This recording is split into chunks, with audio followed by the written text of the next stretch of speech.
ओम श्री गुरुबसवलिंगाय नमः.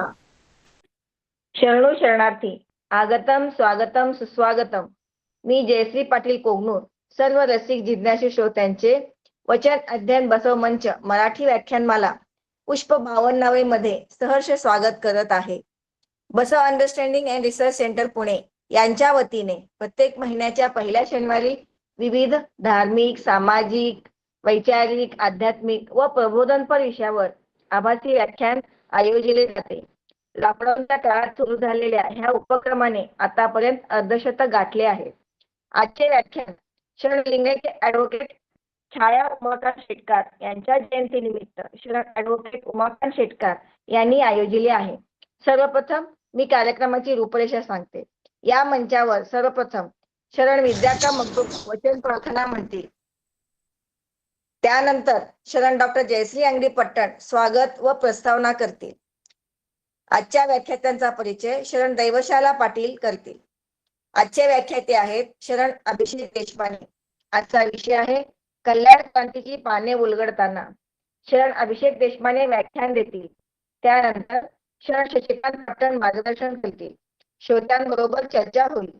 कार्यक्रमाची सांगता शरण मीनाक्षी बिराजदार यांच्या शरण समर्पणाने होईल. आता मी शरण विद्याका मगदूम यांना विनंती करते की त्यांनी वचन प्रार्थना म्हणावी. विद्याका मगदूम. ओम श्री गुरु बसवलिंगाय नमः. सर्वांना शरण शरणार्थी.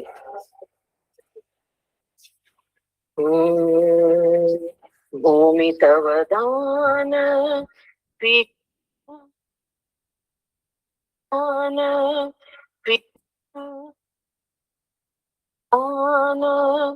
विकसव दान.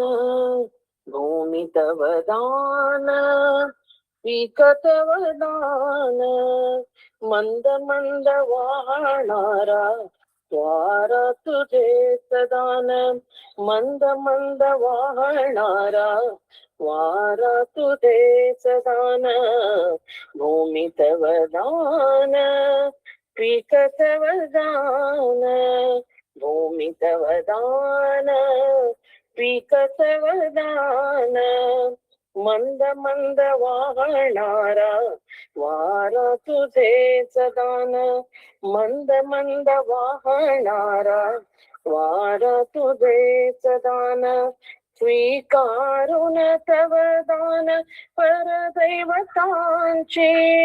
स्वीकारुन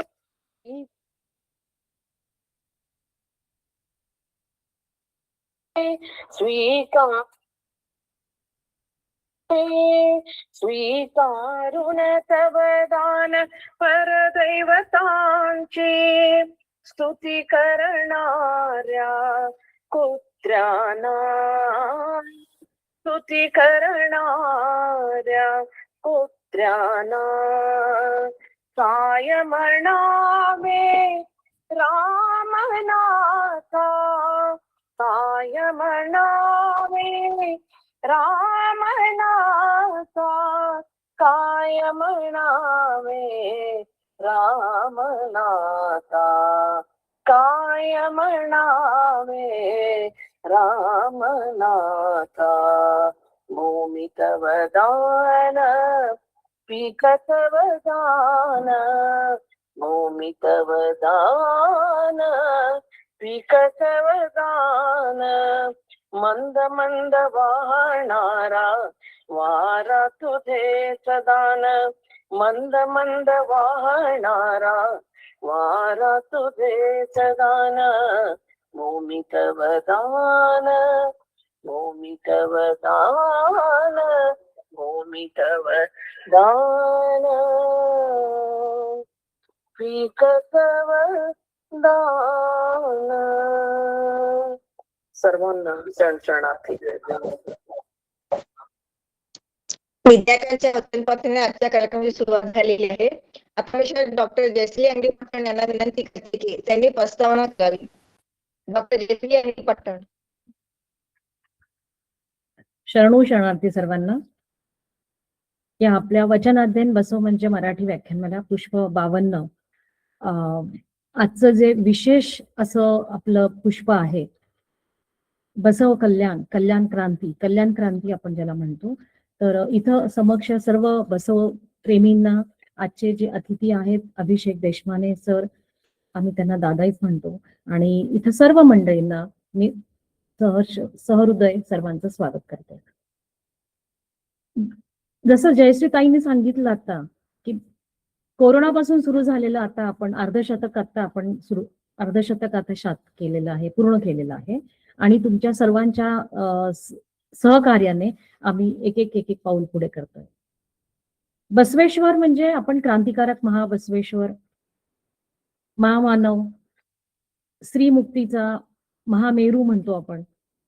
बरेच विशेषणांनी आपण महात्मा बसवांना आणि शरण मंदिरांना आठवण करतो. त्यांचं सर्वांचं मी इथे पूजनास नमन करते आणि आपल्या कार्यक्रमाला सुरुवात करूया.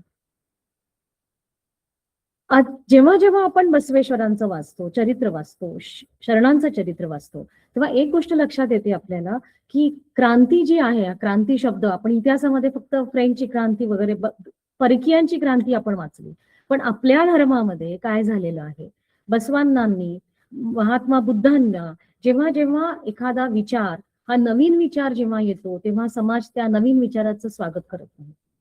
त्याला प्रतिष्ठित लोक किंवा जे लोक, जी समाज रचना असते ती समाज रचना नवीन चौकट, त्या चौकटीमध्ये नवीन विचार पचवून घेत नाही. त्याला खूप दृष्टीने सामाजिक, आर्थिक, राजकीय दृष्टीने विरोध केला जातो.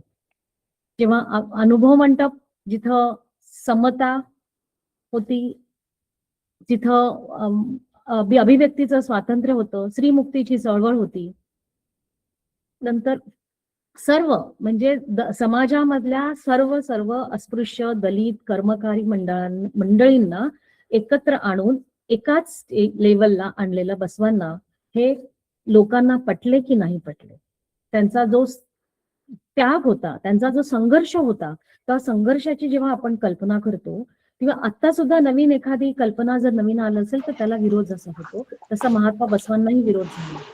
तर हा जो विरोध आहे हा आपण लिंगायतांना आधी समजणं गरजेचं आहे. कारण कल्याण क्रांती म्हटलं की क्रांती आणि प्रतिक्रांती हा बसवांनांच्या चरित्रामध्ये खूप महत्वाचं पर्व आहे. तेव्हा जेव्हा आपण त्यांचं चरित्र वाचत असतो, लहानाचे मोठे झाले, अनुभव मंडप, दासोह त्यांनी शिकवलं आपल्याला, नंतर इष्टलिंगाची दीक्षा दिली. दीक्षा म्हणण्यापेक्षा शिवा आपल्या मनामध्ये आहे, आपल्या स्वतःमध्ये, लोकांमध्ये शिव बघा, मूर्तीपूजा करू नका, वेद समर्थक नाही आहेत, ग्रंथ प्रामाण्य हे जे आहे म्हणजे एका ऋषीने सांगितलं म्हणून आपला धर्म पुढे आलेला नाही.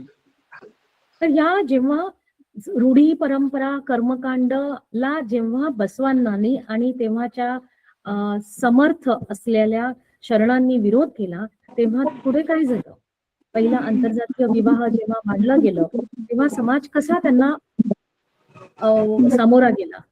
तर आणि साहित्य जे आहे त्या वचन साहित्य कसं वाचवलं गेलं. तर हा जो शब्द आपण नेहमी ऐकतो की क्रांती झाली, पण नक्की झालं काय, तर हे आपल्याला समजावून घेण्यासाठी आणि त्याच्याबद्दल की पार्श्वभूमी, याची कल्याण क्रांतीची पार्श्वभूमी, त्याच्यानंतरची जी उद्दिष्ट आहेत किंवा एखादी घटना आपण बघतो इतिहासामध्ये जेव्हा घडत असते त्याच्या बऱ्याच छोट्या घटना मिळून त्या एका महत्वाची घटना घडते.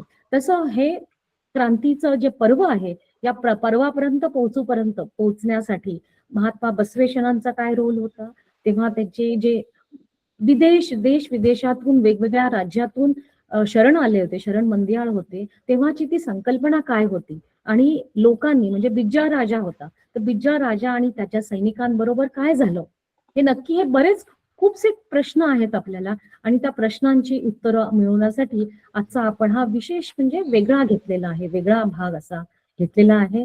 आणि डॉक्टर उमाकांत शेटकर सरांचे मी इथं आभार मानते. त्यांनी सुविध त्यांच्या पत्नी सौ छाया शेटकर मॅडम यांच्या नावाने व्याख्यानमाला आपण जी सुरू केली आहे त्याच्यामध्ये हे आज कल्याण क्रांती पर्व म्हणून हे आज घेतलेलं आहे.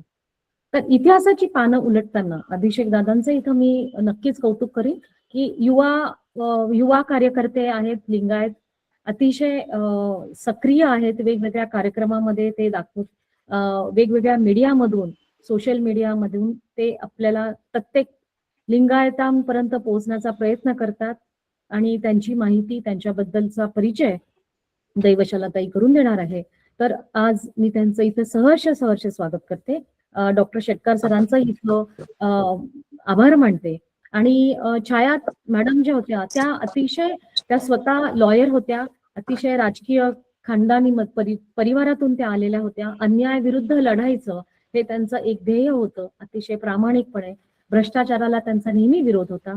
जसं हे बसवांनांचं आपण जे बघतो आहे की कल्याणकारी मानव कल्याणासाठी जसे सगळे झटले, तो जो विचार आहे तो विचार घेऊन आपण पुढे सरकलं पाहिजे. याच्या बरोबरीने आता सांगते की आता अतिशय सुश्राव्य असं विद्यार्थ्यांचं जे वचन आहे हे जेडर दासीमय्यांचं वचन आहे. आणि सांगायचं आहे की कर्नाटकामध्ये जेडर दासीमय्या हे बसवांनांचे समकालीन शरण होते.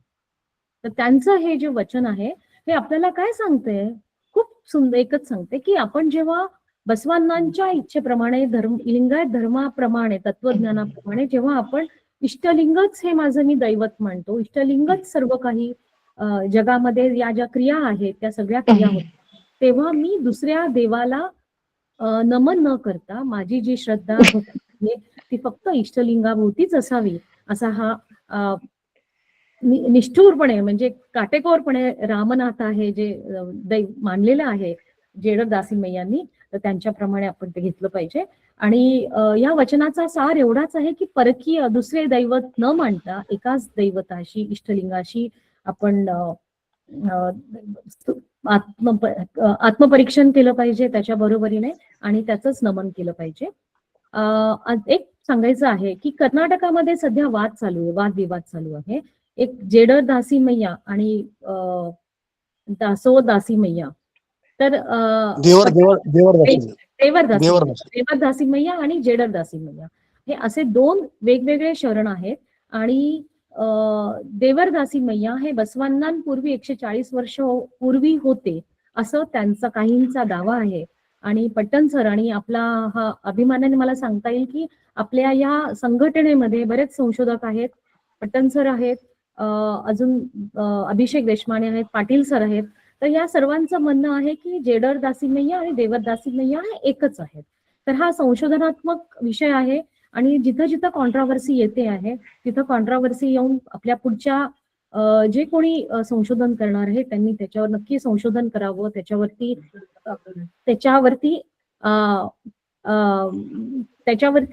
संशोधनात्मक कार्यक्रम झाला पाहिजे. तर ते एकच होते का दोन वेगवेगळे शरण होते यांच्याबद्दलचा जो आहे शरण, पट्टण सर म्हणतात की ते दोन वेगवेगळे होते, त्यांची शिकवण वेगळी होती आणि यांची शिकवण वेगळी आहे. तर आताचं जे वचन आहे जेडर दासीमय्यांचं आहे. एवढं सांगून मी आपल्या अभिषेक देशमानेंचं मी परत स्वागत करते, सर्व बसवप्रेमींचं स्वागत करते आणि कार्यक्रमाची पुढे घ्यावं असे मी जय शिवेंद्रना जयश्री अंगडी पट्टण यांनी प्रस्तावना केली आहे. आता आजचे अतिथी व्याख्याते शरण अभिषेक देशमाने यांचा परिचय शरण दैवशाला पाटील करतील. शरण दैवशाला पाटील.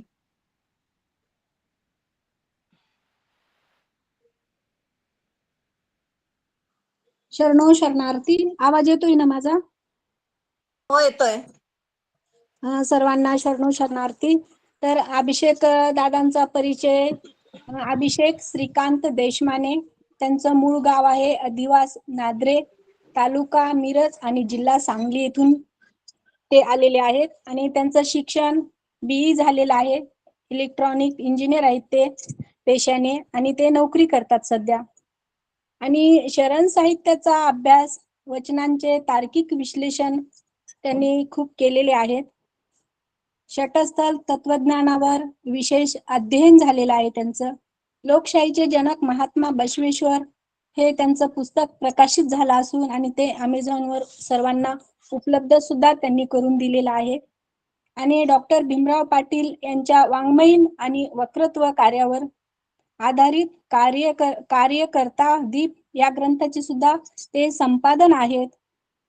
महात्मा बसवांना या अंबादास पाचंगे संपादित ग्रंथात समग्र बसव चळवळीचा आढावा घेणारा महात्मा बसवांना आणि शरण चळवळ हा लेख सुद्धा त्यांचा प्रसिद्ध झालेला आहे. दैनिक वतनवाला, दैनिक प्रभात, दैनिक प्रहार या दैनिकात लेख सुद्धा त्यांचे बरेचसे प्रसिद्ध झालेले आहेत. आणि शरण साहित्य संमेलन, संत संतांजी वारकरी साहित्य संमेलन आणि बसव जयंती व्याख्यानमालेत त्यांनी सक्रिय सहभाग नोंदवलेला आहे.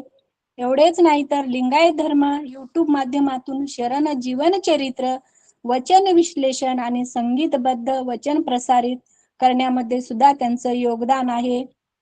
धन्य धन्य त्यांचे. आणि खरोखर खरं सांगायचं म्हणजे तर एवढ्या कमी वयामध्ये त्यांना बसवांना कळाला आणि त्यांनी सर्वांना सांगण्याचा सुद्धा प्रयत्न करत आहेत, करतील. आणि ते त्यांच्यावर एक जबाबदारी आहे की समाज सुधारण्याचं त्यांनी एक व्रत घेतलेलं आहे आणि ते निश्चितच पूर्ण करतील.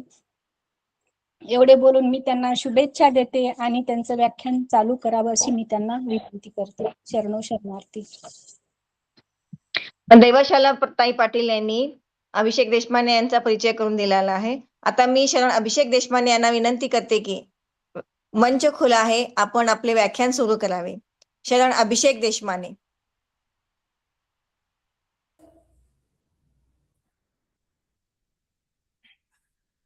सर्वांना भक्तिपूर्वक शरणो शरणार्थी. बसवेशने बसवराजने बसवंदने बसवतंदे बसव कृपानिधी बसव परमेश्वरीश्वर बसव प्रमथादि देवा रक्षेसु बसवा. बसव गुरुचे नाव न जाणता या जगी कोण आहे, खोटे बोलूनी नाश पावू नका. लिंगायतांचा करता बसवंना सर्वज्ञ. अग्र जाणते ध्रुवावरी उत्तर एक दक्षिण दुसरे मधी अति खोल दरी. अनुरागाचा वाहे वारा बंधन दोहोचा प्रेमसूत्र. अग्रज कन्येने वरीला हस्त उधरुनी अंत्यज पुत्र. सादरी मानवतेची महासिद्धी शरणात निकलंक मल्लिकार्जुना पाहुनी झालो मी चकित. हे वचन जे आहे ते मोरिगे मारया म्हणजे काश्मीरचे शरण मोरिगे मारया यांचं हे वचन आहे. या वचनामध्ये मोरिगे मारया यांनी अतिशय समर्पक शब्दामध्ये कल्याणची जी काही क्रांती झालेली आहे याचं वर्णन आपल्याला करून सांगितलेलं आहे. म्हणजे कल्याणची क्रांती ही फक्त हरया आणि मधुवरस यांच्या मृत्यूपुरतं किंवा त्यांच्या त्या घटनेपुरतं आहे असं मला वाटत नाही. कारण महात्मा बसवांना ज्यावेळी कल्याणमध्ये गेले तेव्हापासून ही घटना घडेपर्यंत हा जो कालखंड आहे हा कल्याण क्रांतीचा कालखंड आहे. इतिहासामध्ये क्रांती हा शब्द बऱ्याच वेळा वापरला जातो. आत्ताच मॅडमांनी सांगितलं की फ्रेंच राजक्रांती, रशियन राज्यक्रांती हे शब्द आपण इतिहासाच्या पुस्तकांमध्ये बऱ्याच वेळा वाचलेले आहेत.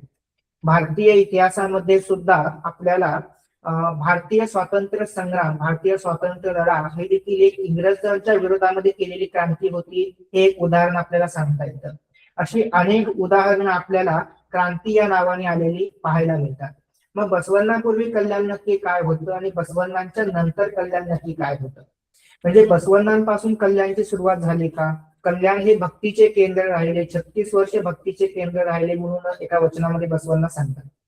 म्हणजे 36 वर्ष भक्तीचं केंद्र जर कल्याण असेल तर कल्याण किती उन्नत झालं असेल, आर्थिक दृष्ट्या, सामाजिक दृष्ट्या, नीती नैतिकतेच्या दृष्टिकोनातून, सांस्कृतिक दृष्टिकोनातून कल्याण हे किती उन्नत झालं असेल हे बसवण्णांनी एका वचनामध्ये सांगितलेलं आहे.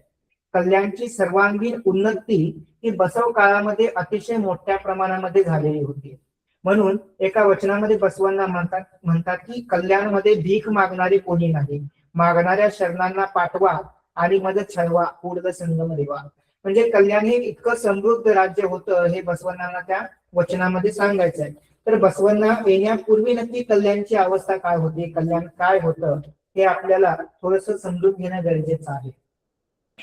मला या विषयावर बोलण्याची संधी दिली त्याबद्दल मराठी बसव मंच यांचा मी आभार व्यक्त करतो.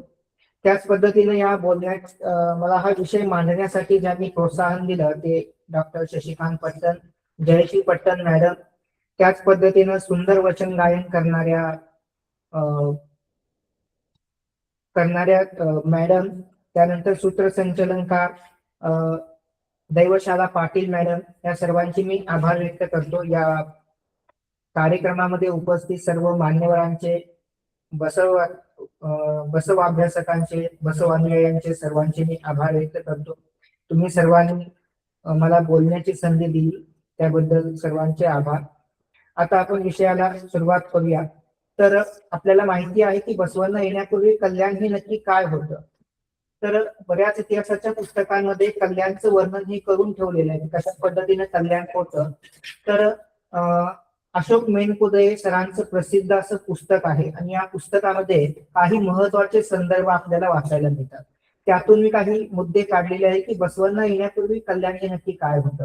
कारण कल्याणची क्रांती म्हणजे केवळ हुतात्मा मधुय्या, हरय्या आणि शीलवंत यांचं मृत्यूचं योगदान आहे असं आपल्याला म्हणता येत नाही. तर समग्र शरणांनी त्या काळामध्ये केलेली जी काही क्रांती आहे त्याच्यामध्ये जात, वर्ग, वर्ण, लिंग भेद विरहित धर्मसहित शरण समाज कल्याण राज्य निर्माण करण्याची जी संकल्पना आहे ही खऱ्या अर्थाने काय आहे तर कल्याणची क्रांती आहे.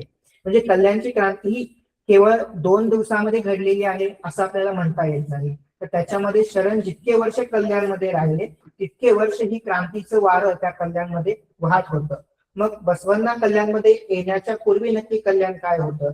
तर त्याच्यामध्ये समाज हा जात, वर्ग, वर्ण, लिंग या 4ही भेदांमध्ये विभागला गेला होता. स्त्री आणि शूद्रांना कोणत्याही प्रकारचं स्वातंत्र्य त्या कल्याण राज्यामध्ये नव्हतं. म्हणजे बऱ्याच वचनांमध्ये त्यांनी सांगितलेले आहे की स्त्रियांना धार्मिक स्वातंत्र्य नाहीये, धर्मगुरू होण्याचं स्वातंत्र्य नाही आहे, इष्टलिंग दीक्षा घेण्याचं स्वातंत्र्य नाहीये, त्यांना धर्म सांगण्याचं, धर्मतत्वांवर चिंतन करण्याचं स्वातंत्र्य नाहीये, राजकीय स्वातंत्र्य कोणतेही नव्हतं. कारण राजाच्या दरबारामध्ये जेवढे काही लोक होते हे सगळे कोण होते तर पुरुषच होते. त्याच्यामध्ये स्त्रियांचा अंतर्भाव हा केलेला नव्हता. आणि यांच्यापेक्षाही शूद्रांची अवस्था होती. शूद्रांना तर कोणत्याही प्रकारचे हक्क अधिकार त्या काळामध्ये देणं हे समाज व्यवस्थेला मान्य नव्हतं. म्हणजे स्त्री शूद्रांना कोणत्याही प्रकारचं स्वातंत्र्य हे त्या 12व्या शतकामध्ये आपल्याला दिलेलं दिसत नाही. धार्मिक क्षेत्रामध्ये ब्राह्मण पुरोहितांची मक्तेदारी होती. ब्राह्मण पुरोहित सांगतील तोच धर्म आहे असं आपल्याला बऱ्याच ठिकाणी वचनांमध्ये सांगितलेलं पाहायला मिळतं. बसवांना म्हणतात की ब्राह्मणाची भक्ती म्हणजे कुंडीत लावलेल्या रोपासारखी आहे. धर्म मुळा पण येत नाहीत आणि फळ पण येत नाही अशी त्यांची भक्ती कोरडी भक्ती आहे. शरणांनी भक्ती ही संकल्पना, भक्त ही शब्द वापरला असता तो वेगळ्या अर्थाने आणि अतिशय विस्तृत अर्थाने तो वापरलेला आहे. तो अतिशय संकुचित अर्थाने आज आपण रूढ झालेला पाहतो.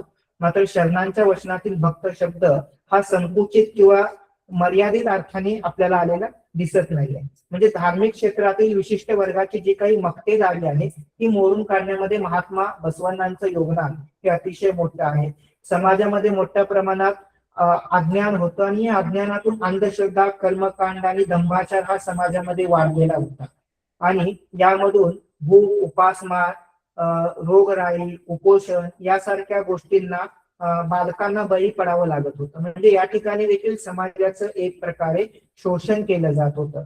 आणि त्या काळामध्ये राजव्यवस्था ही अस्तित्वात होती आणि या राजव्यवस्थेच्या मोठ्या प्रमाणामध्ये राज्य मिळवण्याकडे कल होता. म्हणजे रयतेची काळजी ही राजांना नव्हती. शिवाजी महाराजांचं जे काही एक पुस्तक गोविंद पानसरे यांनी लिहिलेलं आहे ते अतिशय वाचनीय आहे. छत्रपती शिवाजी महाराज हे रयतेचे राजे कसे होते ते त्यांनी सांगितलेलं आहे. कारण रयतेची कणव करणारा राजा शिवाजी महाराज होता. त्या पद्धतीनं रयतेची कणव करणारा महात्मा कोण होते तर बसवण्णा होते. हे आपल्याला बसवण्णांच्या चरित्रावरून समजतं. कारण महात्मा बसवण्णांनी 12व्या शतकामध्ये स्त्री-शूद्रांना सर्व प्रकारचे हक्क अधिकार दिलेले आहे, स्वातंत्र्य दिलेलं आहे. एवढंच नाही तर त्यांना आपलं म्हणायला सुरुवात केलेली आहे. म्हणजे बसवण्णा येण्यापूर्वी हा कोणाचा, हा कोणाचा, हा कोणाचा एवढंच समाजामध्ये रूढ होतं. मात्र बसवण्णा आल्यानंतर हा अमुचा, हा अमुचा, हा अमुचा हेच रूढ झालेलं होतं.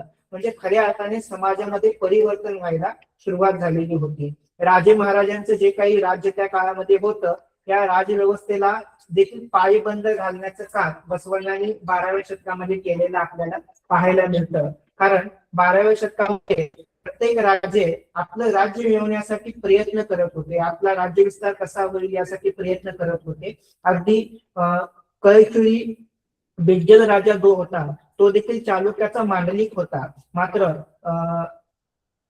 चालुक्यांच्या मृत्यूनंतर तो देखील काय झाला तर चक्रवर्ती राजा झाला. म्हणजे प्रत्येक राजे महाराजे हे आपला राज्य विस्तार करण्यामध्ये गुंतले होते आणि यामध्ये राजाचं कल्याण हे त्यांनी कोणत्याही प्रकारे चिंतलेलं नव्हतं. मात्र बसवण्णा हे नामधारी प्रधानमंत्री जरी असले तरी देखील सर्वार्थाने राज्याचं कल्याण करण्याची भूमिका ही बसवण्णांची होती, हे आपल्या या ठिकाणी लक्षात घ्यावं लागेल. बसवण्णांच्या पूर्वी शेट्टी, सावकार वगैरे जे काही श्रीमंत लोक होते हे दिवसेंदिवस श्रीमंत होत चाललेले होते आणि गरीब लोक दिवसेंदिवस गरीब होत चाललेले होते. म्हणजे एक प्रकारची आर्थिक विषमता आपल्याला त्या समाजामध्ये होती, हे आपल्याला लक्षात येतं. सर्व काही गोष्टीचा हवाला हा दैवावर सोडून समाज हा निर्धारलेला होता की जे काही कर्म होतंय किंवा जे काही चांगलं वाईट होतंय ते दैव कृपेनेच होतंय असा त्यांचा विश्वास होता आणि त्यावर हवाला सोडून प्रत्येक व्यक्ती आपलं जीवन हे जगत होतं. आणि हे समाजाच्या धार्मिक, आर्थिक, सामाजिक, सांस्कृतिक उन्नतीसाठी घातक होतं आणि यातला बदलण्याचं काम 12व्या शतकामध्ये महात्मा बसवण्णांनी केलेलं होतं. समाजामधील जात, वर्ग, वर्ण, लिंग भेद विरहित धर्मसहित स्वतंत्र समाज रचना निर्माण करणं हा बसवादी शरणांच्या चळवळीचा किंवा कल्याण क्रांतीचा एक महत्वाचा उद्देश होता. मग बसवण्णांनी समाजामध्ये काय परिवर्तन केलं तर पहिली गोष्ट म्हणजे सर्व प्रकारचे भेदभाव त्यांनी मोडून काढले. जात, वर्ग, वर्ण, लिंग आणि वर्ण या पद्धतीचे जे काही 4 भेदभाव समाजामध्ये रूढ होते हे सर्व भेदभाव त्यांनी प्रथमतः मोडून काढले आणि कल्याण राज्याला भेदविरहित समृद्ध कल्याण बनवण्याचं पहिलं काम महात्मा बसवण्णांनी केलं. स्त्री आणि शूद्रांना सर्व प्रकारचे हक्क अधिकार त्यांनी दिले. म्हणजे धार्मिक अधिकार असतील, सामाजिक, सांस्कृतिक, नैतिक सर्व प्रकारचे हक्क अधिकार त्यांनी बसवण्णांनी मिळवून दिलेले होते. आणि या कारणाने बसवण्णांच्या बरोबर 770 शरण आणि 1,96,000 जंग हे त्यांच्या बरोबर आलेले आपल्याला दिसतात. म्हणजे यामागे देखील बसवण्णांची संघटन शक्ती ही आपल्याला लक्षात येतं की फक्त आज आपण बघतो की एखादा व्यक्ती संघटन निर्माण करतो तर 4 दिवस लोक त्याच्या मागे जातात आणि 5व्या दिवशी त्याच्यापासून वेगळे होतात. मग हे का होतं तर त्याच्या ठिकाणी असणारा जो काही मतभेद आहे ते त्या ठिकाणी वाढीला लागतात आणि या मतभेदाचं रूपांतर पुढे मनभेदामध्ये होतं आणि व्यक्ती त्यांच्यापासून दुरावतो. तर बसवादी शरणांच्या काळामध्ये बसवण्णा हे एकमेव नेते होते, संघटक होते आणि सर्व शरणांचा त्यांच्यावर दृढ विश्वास होता आणि या कारणाने हे आंदोलन बसवादी शरणांनी कल्याण राज्यामध्ये उभा केलेलं आपल्याला दिसतं. 12व्या शतकामध्ये आपल्याला माहिती आहे की मोठ्या प्रमाणात वेदशास्त्र, पुराण यांचं प्राबल्य हे वाढलेलं होतं आणि त्याच्यावर पोट भरणाऱ्या लोकांची संख्या ही समाजामध्ये मोठ्या प्रमाणामध्ये होती. वेदांमध्ये, पुराणांमध्ये जे काही सांगितलेलं आहे ते सत्य मानायचं आणि बुद्धी प्रामाण्यवादाचा उपयोग करायचा नाही. कोणत्याही पद्धतीनं तार्किक चिकित्सा आपण करायची नाही, तर त्या गोष्टीला विरोध करून जे पुराणांमध्ये लिहिलेलं आहे किंवा जे वेदशास्त्रांमध्ये लिहिलेलं आहे तेच खरं आहे असं समजायचं आणि बुद्धी प्रामाण्यवादाला गुंडाळून बाजूला टाकायची ही जी प्रवृत्ती होती ही 12व्या शतकामध्ये अतिशय मोठ्या प्रमाणामध्ये वाढलेली होती. तर याला पहिल्यांदा महात्मा बसवण्णांनी विरोध केलेला आहे. म्हणजे आपण जर पाहिलं तर बसवण्णा आणि शरणांनी स्वतंत्र असं साहित्य निर्माण केलेलं आहे की ज्याला वचन साहित्य असं म्हणतात. आपल्या सर्वांना माहिती आहे की वचन साहित्य आपण रोज नित्यनेमानं वाचत असतो. एक सोपं वचन आहे, हा कोणाचा, हा कोणाचा, हा कोणाचा असे म्हणवू नका, हा अमुचा, हा अमुचा, हा अमुचा ऐसेच म्हणवा, पूर्ण संगम देवा तुझ्या घरचा पुत्र म्हणा. म्हणजे हे वचन अतिशय साधं सोपं 3 ओळीचं जरी असलं तरी देखील त्याच्यामध्ये प्रतीत होणारा भाव हा लाख मोलाचा आहे. म्हणजे माणसाशी माणूस जोडणारा हा भाव आहे. यापूर्वी काय भावना होती तर प्रत्येक व्यक्तीला वेगवेगळ्या गोष्टींच्या आधारे, वेगवेगळ्या भेदभावांच्या आधारे वर्गीकृत करणं ही भावना होती. मात्र 12व्या शतकामध्ये महात्मा बसवण्णा यांनी ही भावना मोडून काढून त्या ठिकाणी माणसाला माणूस जोडण्याचं जे काही तत्वज्ञान दिलेलं आहे हे तत्वज्ञान वचन साहित्यातून आपल्यापर्यंत आज पोहोचत आहे. म्हणून चन्नबसवण्णांनी एका वचनामध्ये या वचन साहित्याचा गौरव केलेला आहे आणि हे वचन अतिशय सुंदर आहे. म्हणजे चन्नबसवण्णा सांगतात की दुधाची सरिता, गुळाचा चिखल, साखरेची रेती, तरंग अमृताचे फेसाळ, ऐशा परी असती आद्यांची वचने, अलग विहीर खोदुनी खारे पाणी पिती, उडल चन्न संगम देवा. किती सुंदर वचन आहे की या वचनामध्ये चन्नबसवण्णा आपल्याला सांगतायत की आद्यांची वचने म्हणजे ज्येष्ठ शरणांची वचने. मग ज्येष्ठ शरण कोण? तर याच्यामध्ये मडिवाळ माचीदेव आहे, लोहर कक्कय्या आहे, नुलिये चंदय्या आहे, महात्मा बसवण्ण आहे, त्यानंतर अल्लम प्रभुदेव आहे, अक्का महादेवी आहे, जेडर दासीमय्या, ज्यांना आता देवर दासीमय्या जेडर दासीमय्या वाद चाललेला आहे, ते जेडर दासीमय्या म्हणजे असे जे काही वयाने ज्ञानाने समृद्ध ज्येष्ठ लोक आहेत, या सर्वांचा समावेश आद्य शरणांमध्ये होतो. बसवण्णांना वचनांमध्ये दंडनायक असं म्हटलेलं आहे, कारण ते राज्याचे प्रधानमंत्री होते. म्हणजे खऱ्या अर्थाने त्या काळच्या सांस्कृतिक, सामाजिक, नैतिक, धार्मिक सर्व प्रकारच्या समाज व्यवस्थेचं चित्रण हे आपल्याला वचन साहित्यामध्ये झालेलं आहे, हे आपल्याला लक्षात येतं. म्हणजे खऱ्या अर्थाने वचन साहित्य हा केवळ तात्विक ग्रंथ आहे का? तर वचन साहित्य हा तात्विक ग्रंथ नाही. वचन साहित्य हा सांस्कृतिक, सामाजिक, धार्मिक, तात्विक, सांस्कृतिक सर्व अंगाने परिपूर्ण असा एक धर्मग्रंथ आहे. आणि त्याला वाचवण्यासाठी जो प्रयत्न केला त्याची परिणती आहे आपल्याला कल्याणची प्रतिक्रांतीमध्ये झालेली दिसते. म्हणजे खऱ्या अर्थाने कल्याण क्रांतीमध्ये ज्या ज्या गोष्टी अंतर्भूत होतात या सर्व गोष्टीमुळे समाजाचं परिवर्तन झालेलं होतं. आज आपण बघतो की आज क्रांतीनंतर पुन्हा प्रतिक्रांतीचं वारं वाहू लागलेलं आहे आणि गेले 20 वर्ष आपण ते अनुभवतोय प्रतिक्रांतीचं वारं कशा पद्धतीनं वाहू लागलेलं आहे. बसवण्णा सांगतात की देहच देवालय आहे आणि देह सोडून बाहेर नवीन मंदिर नाही. मात्र भारतामध्ये जे काही चाललेलं आहे ते आपल्या सर्वांना ज्ञात आहे. म्हणजे खऱ्या अर्थाने देहाला देवालय मानणारा आणि त्या देहाच्या आधारे परमेश्वराची प्राप्ती करण्याचं जे तत्वज्ञान आहे ते 12व्या शतकामध्ये बसवादी शरणांनी दिलेलं असताना देखील आजच्या काळामध्ये प्रतिक्रांतीचं वारं वाहत आहे आणि याला कोणत्याही अर्थाने बसवादी शरण हे विरोध करताना आपल्याला दिसत नाही. म्हणजे 12व्या शतकाचं अगोदर जी परिस्थिती होती ही परिस्थिती आपण पुन्हा येऊ देणार आहात का? म्हणजे प्रत्येकाने या विषयावर आज आत्मचिंतन करण्याची गरज आहे. समाजातील अंधश्रद्धा, कर्मकांड, दंभाचार या सर्वांना त्यांनी विरोध केला आणि त्या आधारित त्यांनी वचन साहित्यामध्ये त्यांचे विचार अभिव्यक्त केलेले. म्हणजे जर तुम्ही बघितलं की आता एक सण झालेला आहे, त्या सणामध्ये स्त्रिया झाडाभोवती फेऱ्या घालतात आणि 7 जन्म हाच पती मिळावा म्हणून सांगतात. म्हणजे झाडाला फेऱ्या घालून कुणाला तोच पती पुन्हा 7 जन्म मिळतात का? पुन्हा 7 जन्म ही आहे का? म्हणजे इतका तार्किक विचार बसवादी शरणांनी केला होता. म्हणून बसवण्ण एका वचनामध्ये सांगतात, झाड दिसतात फेऱ्या मारती, पाणी दिसतात डुबक्या मारती, आटणारे पाणी वटणाऱ्या झाडाला आपलेसे म्हणणारे, तुम्हाला कसे जाणतील पुढला संगम देवा. म्हणजे परमेश्वर प्राप्तीचा सहज सोपा साधा मार्ग बसवादी शरणांनी सांगितलेला होता. कर्मकांड, दंभाचार, दांभिकता या सर्वाला बसवादी शरणांनी मोठ्या प्रमाणामध्ये 12व्या शतकामध्ये विरोध केलेला होता आणि ज्ञानाधिष्ठित वचन साहित्य हे आपल्या सर्वांसाठी खुलं करून देण्याचं काम बसवण्णांनी केलेलं होतं. म्हणजे जात, वर्ग, वर्ण, लिंग भेद रहित समाज निर्माण करणं ही सामाजिक क्रांती झाली आणि या समाजाच्या उपयोगासाठी विचाराधिष्ठित, विवेकाधिष्ठित, ज्ञानाधिष्ठित वचन साहित्य निर्माण करणं ही साहित्य क्रांती 12व्या शतकामध्ये बसवादी शरणांनी केलेली आहे. 12व्या शतकाच्या पूर्वी या भारतामध्ये जैन, बौद्ध आणि वैदिक या संप्रदायांचा मोठ्या प्रमाणामध्ये प्रभाव होता आणि या सर्व संप्रदायांचं जे काही प्राबल्य आहे ते दक्षिण भारतामध्ये अतिशय मोठ्या प्रमाणामध्ये होतं. म्हणजे एक राजा शैव मताचं अनुसरण करत आहे तर दुसरा राजा हा वैष्णव मताचं अनुसरण करतोय. ज्यावेळी त्या राजाचं राज्य त्या ठिकाणी येत होतं त्यावेळी शिवमंदिरातील शिवपिंडी बाजूला काढून त्या ठिकाणी विष्णूंच्या मूर्त्या उभा केलेल्या आपल्याला दिसतं. आजही सोलापूरच्या जवळ कुडल संगम नावाचं एक छोटं गाव आहे, हत्ती कुडल संगम असं त्याचं एक नाव आहे. तर त्या ठिकाणी आपल्याला हे सगळं पाहायला मिळेल की हा संघर्ष संप्रदायांमध्ये मोठ्या प्रमाणामध्ये रूढ झालेला होता आणि याचा परिणाम समाजावर होत होता. मग ही जी संस्कृती आहे ही संस्कृती देखील काय होती, भेसळ प्रमाणामध्ये किंवा त्या काळामध्ये जो प्रभाव ज्या भागावर असेल त्या पद्धतीने ती बदलत जाताना आपल्याला दिसत होती. मात्र 12व्या शतकामध्ये बसवादी शरणांनी जी काही संस्कृती निर्माण केली ती वैदिक संस्कृतीच्या पूर्णपणे विरोधामध्ये स्वतंत्र अशी शरण संस्कृती निर्माण करण्याचं काम 12व्या शतकामध्ये बसवण्णांनी केलेलं आहे.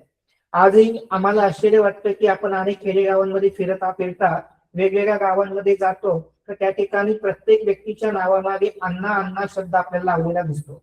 अण्णा हा शब्द आला कुठून, तर बसवण्णा, अण्णा म्हणजे मोठा भाऊ, त्यांच्या चळवळीने दिलेलं योगदान आहे. म्हणजे बसवादी शब्दांच्या चळवळीने दिलेलं योगदान, आणि त्यातून अण्णा शब्द हा समाजामध्ये रूढ झालेला आहे, अप्पा शब्द हा समाजामध्ये रूढ झालेला आहे.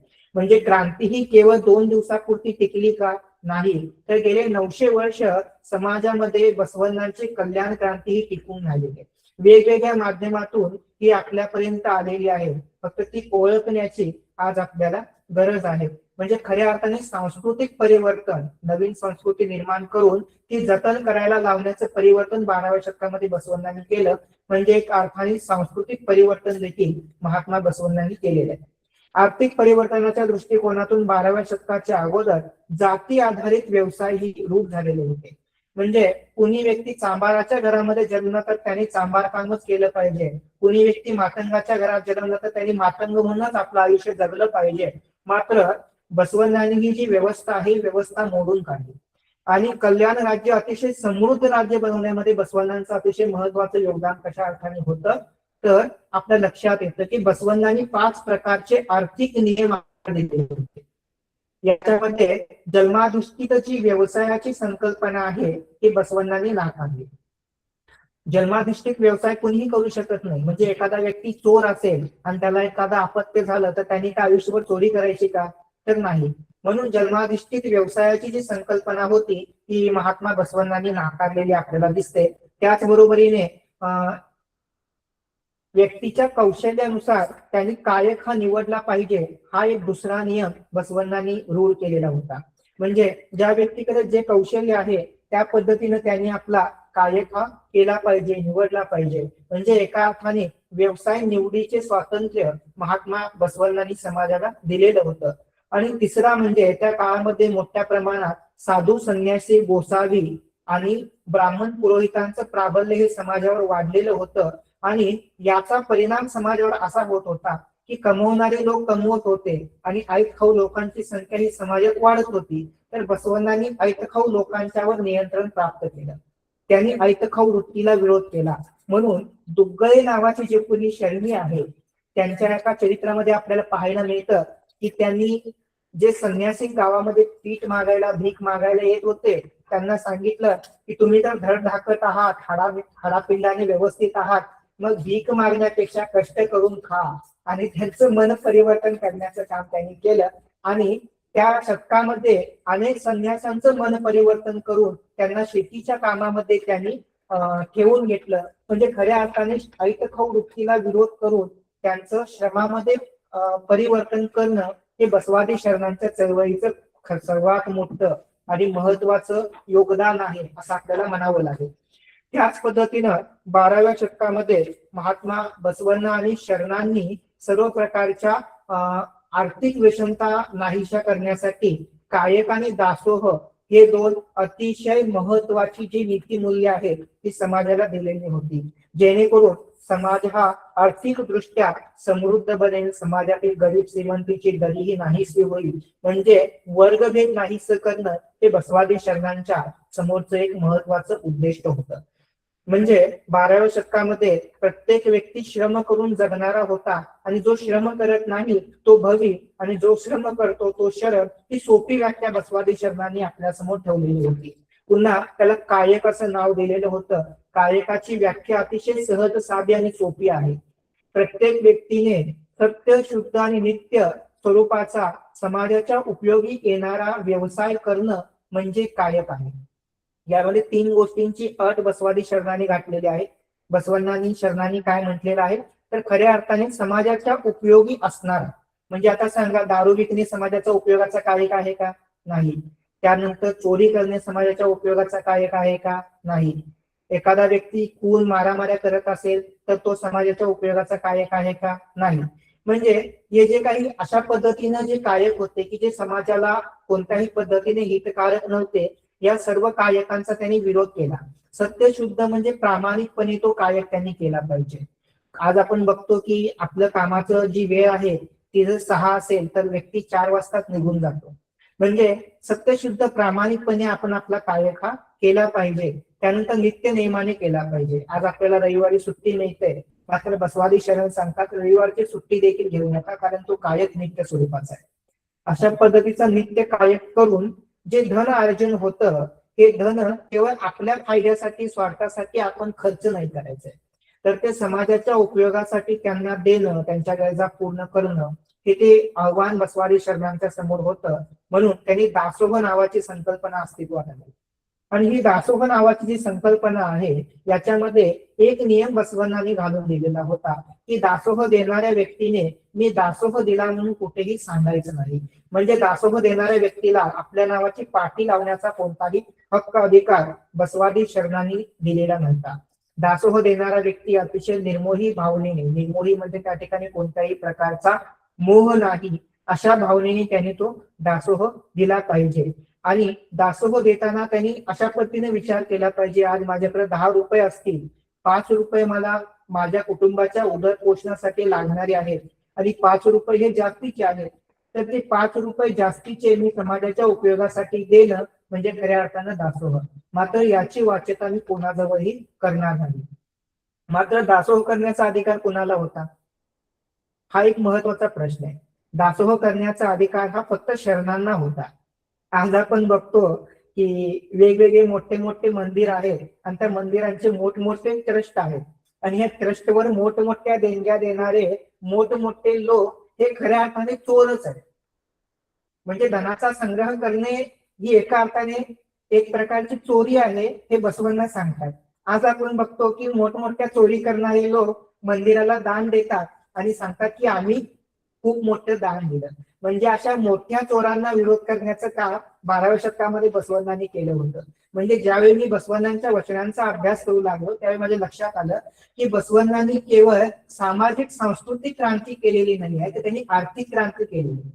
संपत्तीचं संग्रहीकरण करणं म्हणजे खऱ्या अर्थाने एक प्रकारची चोरी हे त्यांनी सांगितलं. आणि आज वेगवेगळ्या माध्यमातून ही चोरी होते, त्याचे स्वरूप जरी बदललेलं असलं तरी देखील ती चोरी आज मोठ्या प्रमाणामध्ये होते हे आपल्या सर्वांच्या लक्षात येणं अत्यंत आवश्यक आहे. राज्याचं राज्य हे मोठ्या प्रमाणामध्ये अबाधित ठेवून कल्याण राज्य समृद्ध करण्याचं काम हे बसवण्णांनी केलेलं होतं. आणि बसवण्णांच्या पूर्वी बिज्जल राजाची जी काही शेजारच्या राजांबरोबर जी काही वाद किंवा संघर्ष होते हे संघर्ष बसवण्णांनी मिटवलेले होते. त्यांचे संबंध ते सलोख्याचे केलेले होते. म्हणजे शेजारचे राष्ट्र हे शत्रू न होता ते त्यांचे मित्र बनलेले होते. म्हणजे खऱ्या अर्थाने बिज्जलाच्या राज्याला सहाय्यक व्यवस्था बसवण्णांनी 12व्या शतकामध्ये निर्माण केली होती.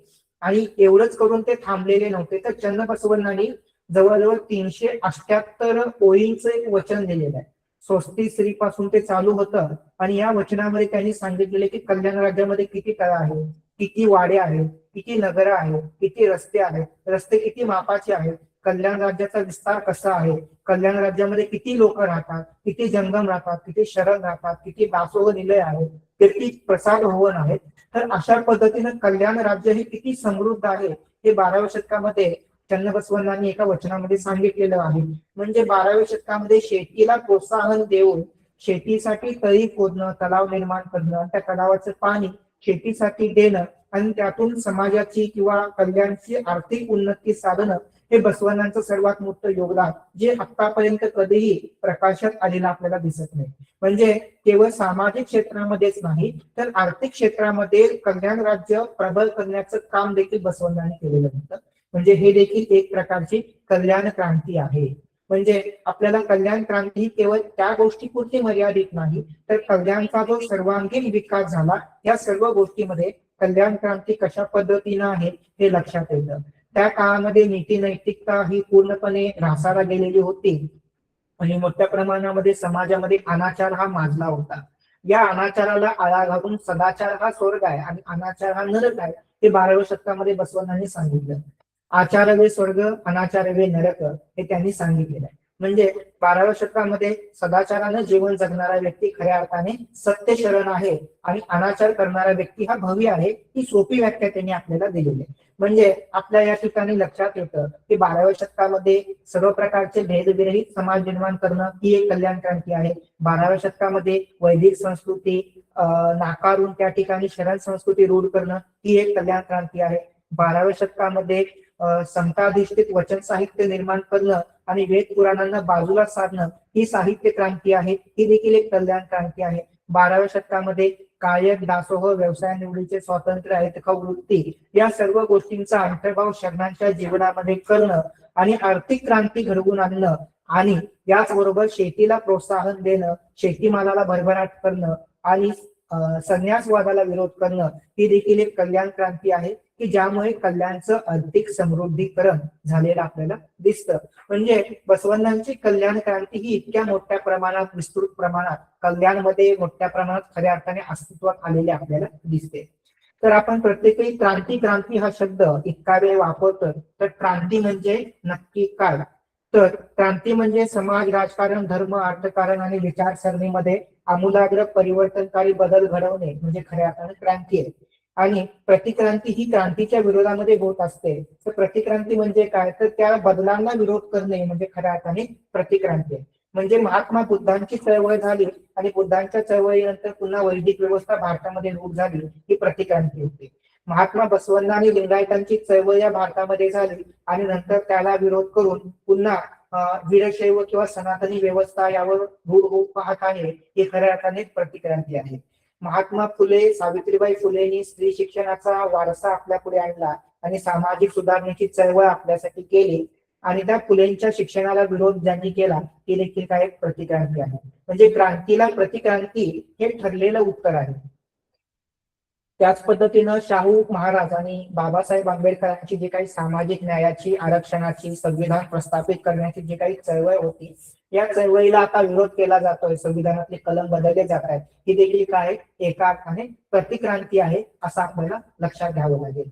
मात्र मी थोडस जास्त वेळ या क्रांती, प्रतिक्रांती आणि बसवण्णांच्या क्रांतीविषयी घेतलेला आहे, कारण हरळ यांचं चरित्र, हरळ यांची जी क्रांती आहे ही सर्वांना माहिती आहे. तर आपण आता राहिलेल्या मुद्द्याकडे येऊया. म्हणजे खऱ्या अर्थाने आपल्याला सांगता येतं की बसवण्णांनी सर्वार्थाने समाजाचं कल्याणचं उन्नतीकरण केलेलं होतं आणि यामध्ये कुणीही गरीब नाही, कुणीही श्रीमंत नाही, कुणीही स्पृश्य नाही, कुणीही अस्पृश्य नाही, अशा पद्धतीनं समृद्ध कल्याण निर्माण करण्याचं काम त्यांनी केलेलं होतं. भोजनाची थाळी, न्याहाळण्याचं दर्पण हे दोन्ही एकाच धातूपासून बनलेलं असतं, मात्र त्यामध्ये आरसा म्हणून वापर करणारा व्यक्ती आणि जेवण करणारा व्यक्ती हा जरी एकच असला तर त्या धातूवर होणारे संस्कार हे वेगळे झालेले असतात. ज्या पद्धतीने मानवावर संस्कार होतात त्या पद्धतीने धातूंवर संस्कार होतात हे बसवण्णा सांगतात. मानवावर देखील सदाचारी, सदविचारी संस्कार झाले तर त्याचं रूपांतर शरणांमध्ये, भक्तामध्ये होऊ शकतं, हे बसवण्णांना या वचनांमध्ये सांगायचं आहे. एक तुकडोजी महाराजांचा अभंग आहे, आम्ही बिघडलो तुम्ही बिघडा. म्हणजे याच्यामध्ये बिघडण्याचं सांगितलेलं आहे का? तर बिघडा म्हणून सांगितलेलं नाही, आम्ही बिघडलो तुम्ही बी घडा असं सांगितलेलं. म्हणजे आम्ही सुधारलो तुम्ही देखील सुधारलं पाहिजे असं त्यांना सांगायचं आहे. आणि 12व्या शतकामध्ये समाज सुधारणा करणं हे अतिशय मोठं आव्हान बसवण्णांच्या समोर होतं. म्हणजे 12व्या शतकामधील जी जटिल जाती व्यवस्था ही तर त्याला मुख्य कारण होतीच, पण त्याचबरोबर वर्गभेद होता, मोठ्या प्रमाणात लिंगभेद होता आणि या सर्व भेदभावांवर आधारित समाज व्यवस्था होती, ती मोडीत काढणं आहे. आणि ही मोडीत काढताना समाजामध्ये नवीन मूल्य प्रस्थापित करणं ही खऱ्या अर्थाने कल्याणची क्रांती होती. म्हणजे 12व्या शतकामध्ये बसवण्णांनी एका वचनामध्ये सांगितलेलं आहे की माझे मातंग चेन्नैया, डोहर कक्कय्या, नुलिया चेन्नैया हे शरण सहकारी आहेत, मात्र मी जर स्वतःला उच्च म्हणून घेतलं तर हे मला कधीही जवळ करणार नाही. उत्तम कुळात जन्मलो असे नामुष्कीचे ओझे मजवर लागू नका, कक्कय्या पाजणार नाही, कक्कय्या वाढणार नाही तर शेषप्रसाद, दासय्या पाजणार नाही तर तार, सन्मान्य चेन्नैया मध देणार नाही तर मान, कुडल संगम देवा, हे एका वचनामध्ये सांगतात. दुसऱ्या वचनामध्ये त्यांनी म्हटलेलं आहे की आज आपण बघतो की बऱ्याच प्रमाणामध्ये मांसाहार करण्याचं प्रमाण मोठ्या प्रमाणामध्ये वाढलेलं आहे, तर मांसाहाराला त्यांनी विरोध केलेला होता. आणि जो मांसाहार करतो तो महार आहे. म्हणजे जन्मानं महार आहे तो व्यक्ती महार आहे का? तर नाही. जो मांसाहार करतो, उत्तम कुळात जन्मून, उत्तम घरात जन्मून देखील मांसाहार करतो तो व्यक्ती महार आहे. आणि जो दुसऱ्यांची हत्या करतो, मग त्या ठिकाणी प्राणी, वनस्पती, मानव आले, या सर्वांची हत्या करणारा जो व्यक्ती आहे तो मातंग आहे. जो खाई अभक्ष तोची महार, जो मारी ठार तोची मार, जात कसली पात कसली, कुडल संगम देवाचे शरण, सकल जीवात्म्याचे कल्याण चिंततात, असं त्यांनी सांगितलं. म्हणजे या ठिकाणी देखील लोककल्याणाचा विचार त्यांनी केलेला होता आणि तो विचार शरणांच्या मध्ये रूढ झालेला होता. आपल्याला सर्वांना माहिती असेल की बसवण्णांचे समकालीन किंवा त्यांच्या नंतरच्या काळामध्ये चक्रधर स्वामी हे महाराष्ट्राच्या भूमीवर आले आणि त्यांचं जे योगदान आहे ते या पद्धतीनं बसवण्णांनी कर्नाटकमध्ये किंवा कल्याणमध्ये जी क्रांती केली त्या पद्धतीनं चक्रधर स्वामींनी देखील या महाराष्ट्रामध्ये वैचारिक क्रांती केलेली होती. चक्रधर स्वामींचे एक शिष्य जे पूर्वाश्रमी चांभार जातीतून आलेले होते, मात्र चक्रधर स्वामींच्या विचारांचा प्रभाव त्यांच्यावर पडला आणि त्यांनी ज्ञान सांगायला किंवा ज्ञान प्रसाराला सुरुवात केली. एक चांभार असताना देखील गळ्यामध्ये हार घालून ज्ञान सांगत आहे ही जी गोष्ट आहे त्या गावातील सनातनी लोकांना रुचली नाही आणि त्यांनी त्या व्यक्तीच्या अंगाचं संपूर्ण कातडं काढून चुनखडीचं पाणी त्याच्या अंगावर वतून त्याला पूर्ण ठार मारलेलं. म्हणजे अशा पद्धतीची क्रांती बसवण्णांच्या काळामध्ये बसवादी शरणांनी केली. तीच क्रांती चक्रधर आणि त्यांच्या महानुभाव संप्रदायाने केली. म्हणजे जाती व्यवस्थेचे जे भीषण स्वरूप आहे ते आपल्याला या ठिकाणी लक्षात येतं. भोईनीचा सुद्धा नाव त्याचे व्यास, मार्कंडेय खास मांगेलीचा, मंडुकाची कन्या थोर मंडोदरी, जातीची थोरवी काय तुझे, बेरडाचे पोटी अगस्तीचा जन्म, कोंडिन्युत नाविक शक्य डोहाळ, जातीची थोरवी काय तुझे. म्हणजे या वचनामध्ये सुद्धा आपल्या लक्षात येतं की जे 7 ऋषी म्हणून गणले गेलेले आहेत हे देखील काय आहेत तर खऱ्या अर्थाने हीन फळातून जन्माला आलेले होते, मात्र ज्ञानाच्या आधारे ते उच्च बनलेले होते. म्हणजे या ठिकाणी देखील जाती व्यवस्थेचं एक स्वरूप आपल्या लक्षात येतं की जाती व्यवस्थेनं ज्ञानाची देखील हक्क अधिकार स्वतःकडे ठेवलेलं होतं. आणि अशा या समाज व्यवस्थेमध्ये मातंग, चेन्नैया, हगैया, डोहर, कक्कैया यासारखे अस्पृश्य जातीतील शरण महात्मा बसवण्णांच्या चळवळीमध्ये सहभागी झाले. म्हणजे आजच्या काळामध्ये या विचारामध्ये सहभागी होणं हे देखील अतिशय भीतीदायक होतं. त्या काळामध्ये बसवण्णांच्या सहकारी शरणांमध्ये मातंग होते, ढोल होते, चांभार होते, कक्कैया होते, हे सर्व बसवण्णांच्या बरोबर होते. तर आपण ज्या कल्याण क्रांतीविषयी आज चर्चा करतोय ती कल्याण क्रांती अशाच एका शरणांच्यावर आधारित आहे. त्यांचं नाव आहे हरय्या आणि कल्याणयम्मा. कल्याणयम्मा आणि हरय्या यांचं जीवनचरित्र आपल्या सर्वांना ज्ञात आहे, मात्र संक्षेपाने सांगणं अत्यंत आवश्यक आहे. हरय्या हे चांभार जातीमध्ये जन्मलेले आणि सुरपूर नावाच्या गावामध्ये जन्मलेले एक अपत्य होते. त्यांच्या आईचं नाव महादेवअम्मा आणि वडिलांचं नाव महादेव अप्पा होतं. आणि या महादेवअम्मा महादेव अप्पा यांच्या पोटी हरय्यांचा जन्म झालेला होता. जाती व्यवस्थेने हीन समजल्या जाणाऱ्या चांभार जातीमध्ये जन्म झालेला होता, त्यामुळे त्यांना जन्मताच कोणत्याही प्रकारचे हक्क अधिकार हे प्राप्त झालेले नव्हते. मात्र अंगामध्ये भरपूर कौशल्य असणारे हरय्या वडिलांच्या बरोबर चांभार कामामध्ये मदत करता करता त्यामध्ये अतिशय निष्णात झालेले होते. त्यांचं वय दिवसेंदिवस वाढत होते. वयामध्ये आल्यानंतर शामय्या नावाच्या एका सहकार्यांच्या मुलीशी म्हणजे कल्याणी अम्माशी त्यांचा विवाह होतो. आणि कल्याणी अम्मा देखील रूपवान होती, गुणवान होती. ती देखील त्यांच्या चांभार कामाच्या व्यवसायामध्ये मदत करण्यासाठी कुशल बनलेली होती. आणि अशा पद्धतीनं चौघांचं अतिशय सुखी समृद्ध कुटुंब त्यांचं होतं. आणि या मुदनूर मध्ये महादेव अप्पा जे आहेत हरय्यांचे जे वडील होते ते एके दिवशी गावच्या पाटलांच्या घरी जोडे बनवण्यासाठी माप घेण्यासाठी गेलेले होते. त्यावेळी त्या पाटलांची जी सून आहे ती विहिरीमधून पाणी काढत होती. पाणी काढताना तिचा पाय घसरून ती विहिरीमध्ये पडते आणि तिला वाचवण्याचा प्रयत्न महादेव अप्पा करतात. मात्र वयोवृद्ध झालेले महादेव अप्पा तिला वाचवू शकतात, मात्र स्वतःच गतप्राण होतात. मग आता ही सर्व कुटुंबाची जबाबदारी हरय्यांवर आलेली असते. हरय्यांचं वय अतिशय कमी असतं आणि अशा अवस्थेमध्ये सुद्धा त्या काळामध्ये सुद्धा समाजाचा कोणत्याही प्रकारचा आधार नसताना देखील कुटुंबाचं अतिशय चांगल्या पद्धतीनं पालन पोषण करणं, आपल्या नित्य कार्य करणं, सचोटीनं आपलं जीवन जगण्याचं काम हे हरय्या करत असतात. आणि त्यावेळी जी काही समाज व्यवस्था होती हिने देखील त्या हरय्यांना भरपूर त्रास दिलेला होता. आणि इतका त्रास दिला की त्यांना त्यांचं राहतं गाव सुरपूर सोडून मुदनूरला यावे लागलं. मुदनूरला आल्यानंतर त्या ठिकाणी दुग्गये या शरणींशी त्यांची भेट झाली आणि दुग्गयेंनी दासीमय्यांचा आणि बसवण्णांचा परिचय हा हरय्यांशी करून दिला. हरय्यांना वाटू लागलं की असा कोण व्यक्ती आहे की जो सर्व प्रकारच्या जाती व्यवस्थेला मिटवण्याचा प्रयत्न करतोय. हा कोणाचा म्हणत नाहीये, हा आमचा असं म्हणून सांगतोय. प्रत्येकाला हृदयाशी लावतोय, प्रत्येक जीवामध्ये शिव पाहतोय, असा कोण व्यक्ती आहे त्या बसवण्णांना मला भेटायचं आहे असं हरयांना वाटू लागलं. खऱ्या अर्थाने समतेची जी चळवळ होती त्या चळवळीचा पहिला अंकुर हा हृदयामध्ये फुटायला सुरुवात झाली. मी देखील बसवण्णांच्या बरोबर जाऊन जुडलं पाहिजे असं हरयांना वाटू लागलं. फक्त हरयाच नाही तर कल्याणी अम्मांना देखील बसवण्णांच्या भेटीची ओढ लागलेली होती. दिवसेंदिवस डोंगरे करून दासीमय्या आणि बसवण्णांच्या कार्याविषयी ते ऐकत होते. बसवण्णांची वचनं, त्यांचे विचार हे त्यांच्यापर्यंत डोंगरेच्या माध्यमातून पोहोचत होते. मी कधी कल्याणला जाईन, कधी बसवण्णांना भेटेन अशी आस हरयांना लागलेली होती. आणि ही आस मनामध्ये धरून कित्येक काळ आयुष्य कंठल्यानंतर एके दिवशी काश्मीरचा राजा मोळिगे महादेव आणि महादेवी, म्हणजे त्यांचं पूर्वीचं नाव भूपाल महादेव आणि महादेवी होतं. नंतर ते मोळिगे मारय्या आणि महादेवी झालं. सॉरी, मोळिगे मारय्या आणि महादेवी.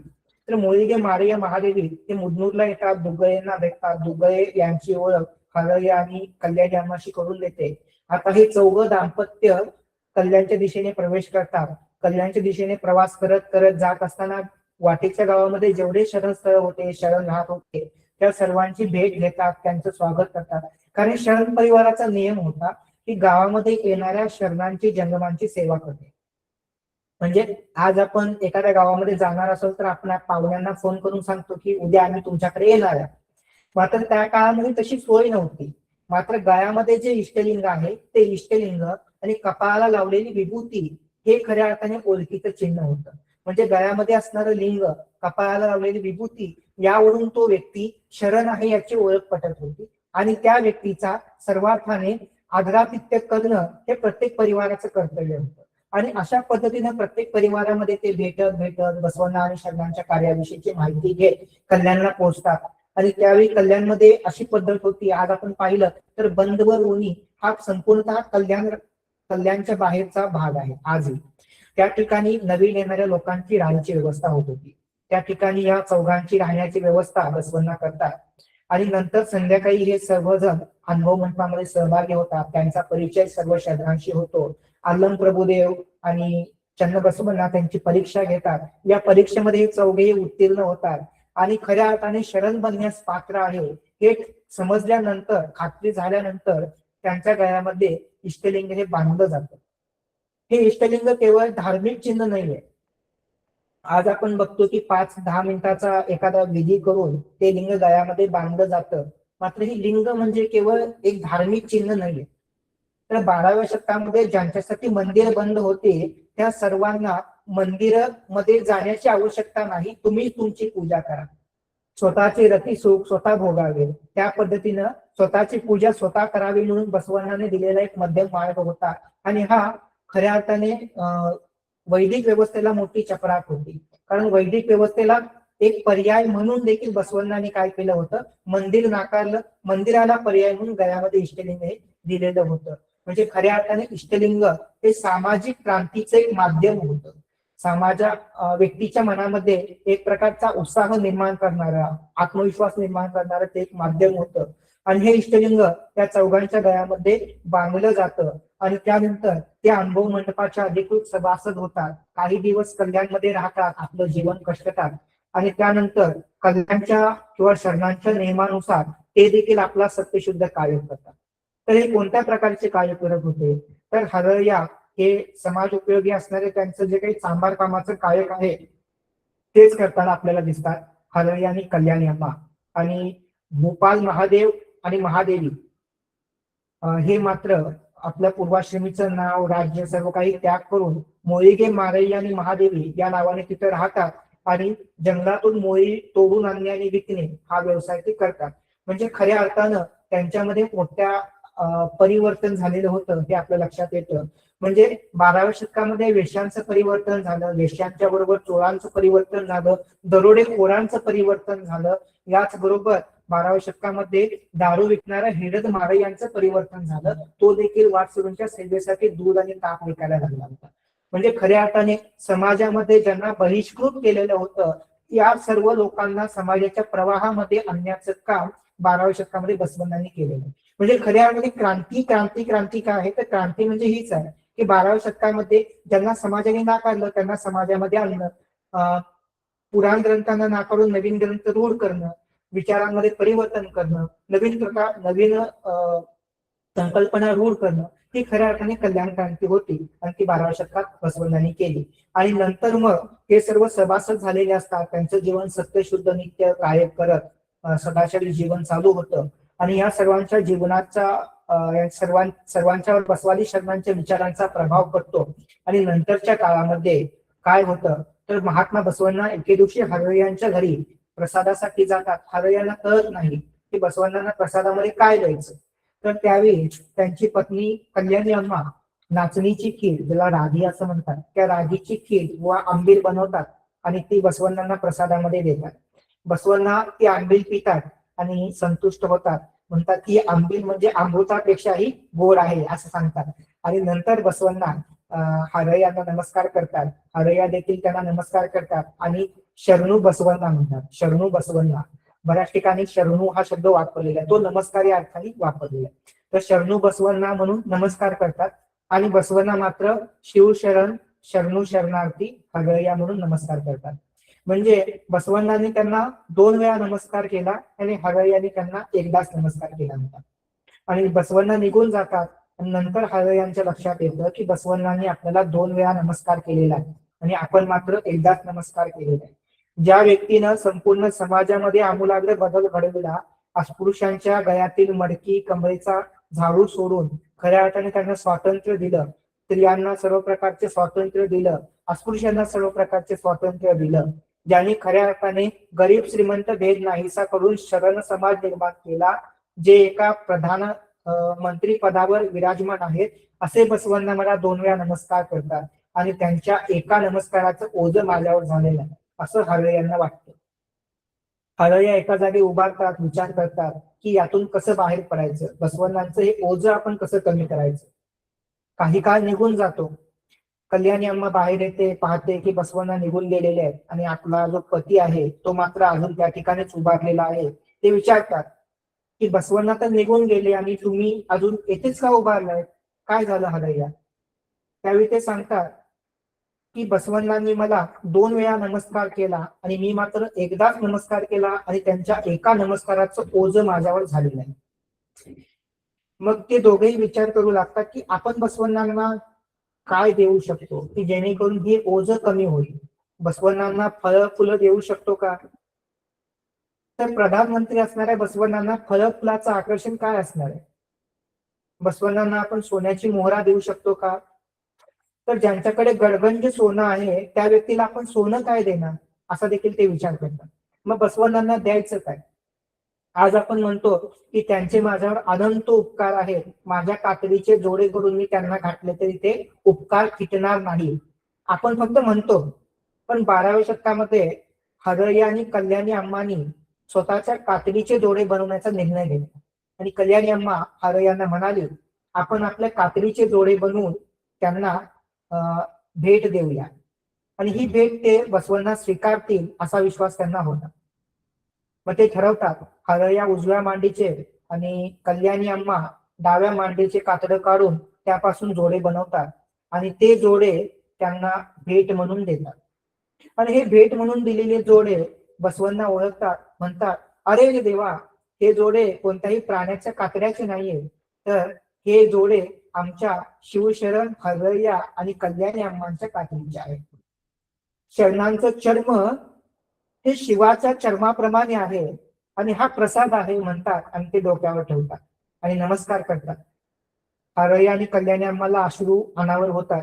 बसवण्णा हे किती मोठ्या मनाचे आहेत की त्यांनी हे सर्व ओळखलं आणि शरणांची खऱ्या अर्थाने त्यांनी गौरव केलेला आहे. आपण अस्पृश्य असून देखील आपल्याला इतका मान सन्मान त्यांनी दिलेला आहे. कधी भेदभावाची भावना बसवण्णांच्या ठिकाणी नाही हे त्यांच्या लक्षात येतं आणि ते भावना विवश होतात, रडू लागतात. बसवण्णा त्यांची समजूत घालतात आणि ते जोडे आहेत ते पुन्हा त्यांना देतात आणि प्रसाद म्हणून ते जोडे दोघंही स्वीकारतात. आता बघा, प्रसादामध्ये आपल्याला अलीकडे काय काय मिळतं. मात्र 12व्या शतकामध्ये बसवण्णांनी हरय्या आणि कल्याणी अम्माला प्रसाद म्हणून काय दिले होते तर त्यांनीच बनवलेले जोडे. कारण त्या जोड्यांना बसवण्णांच्या हस्तस्पर्श झालेला होता. आणि ते जोडे प्रसाद म्हणून ते दोघंही स्वीकारतात, पुन्हा त्या शेडामध्ये लपेटतात आणि ते पुन्हा घरी घेऊन येतात. घरी घेऊन येत असताना मधुवय्या नावाचा एक ब्राह्मण मंत्री की जो बसवण्णांचा सहकारी असतो, मात्र बसवण्णांचा मोठ्या प्रमाणात द्वेष करतो, तो त्यांना भेटतो आणि तो त्या जोड्याची अवहेलना करतो. हरया सांगतात की तुम्ही हे जोडे पायात घालू नका. तो हिसकावून घेतो, पायामध्ये घालतो, जोड्यांचा अपमान करतो, बसवण्णांच्या प्रसादाचा अपमान करतो.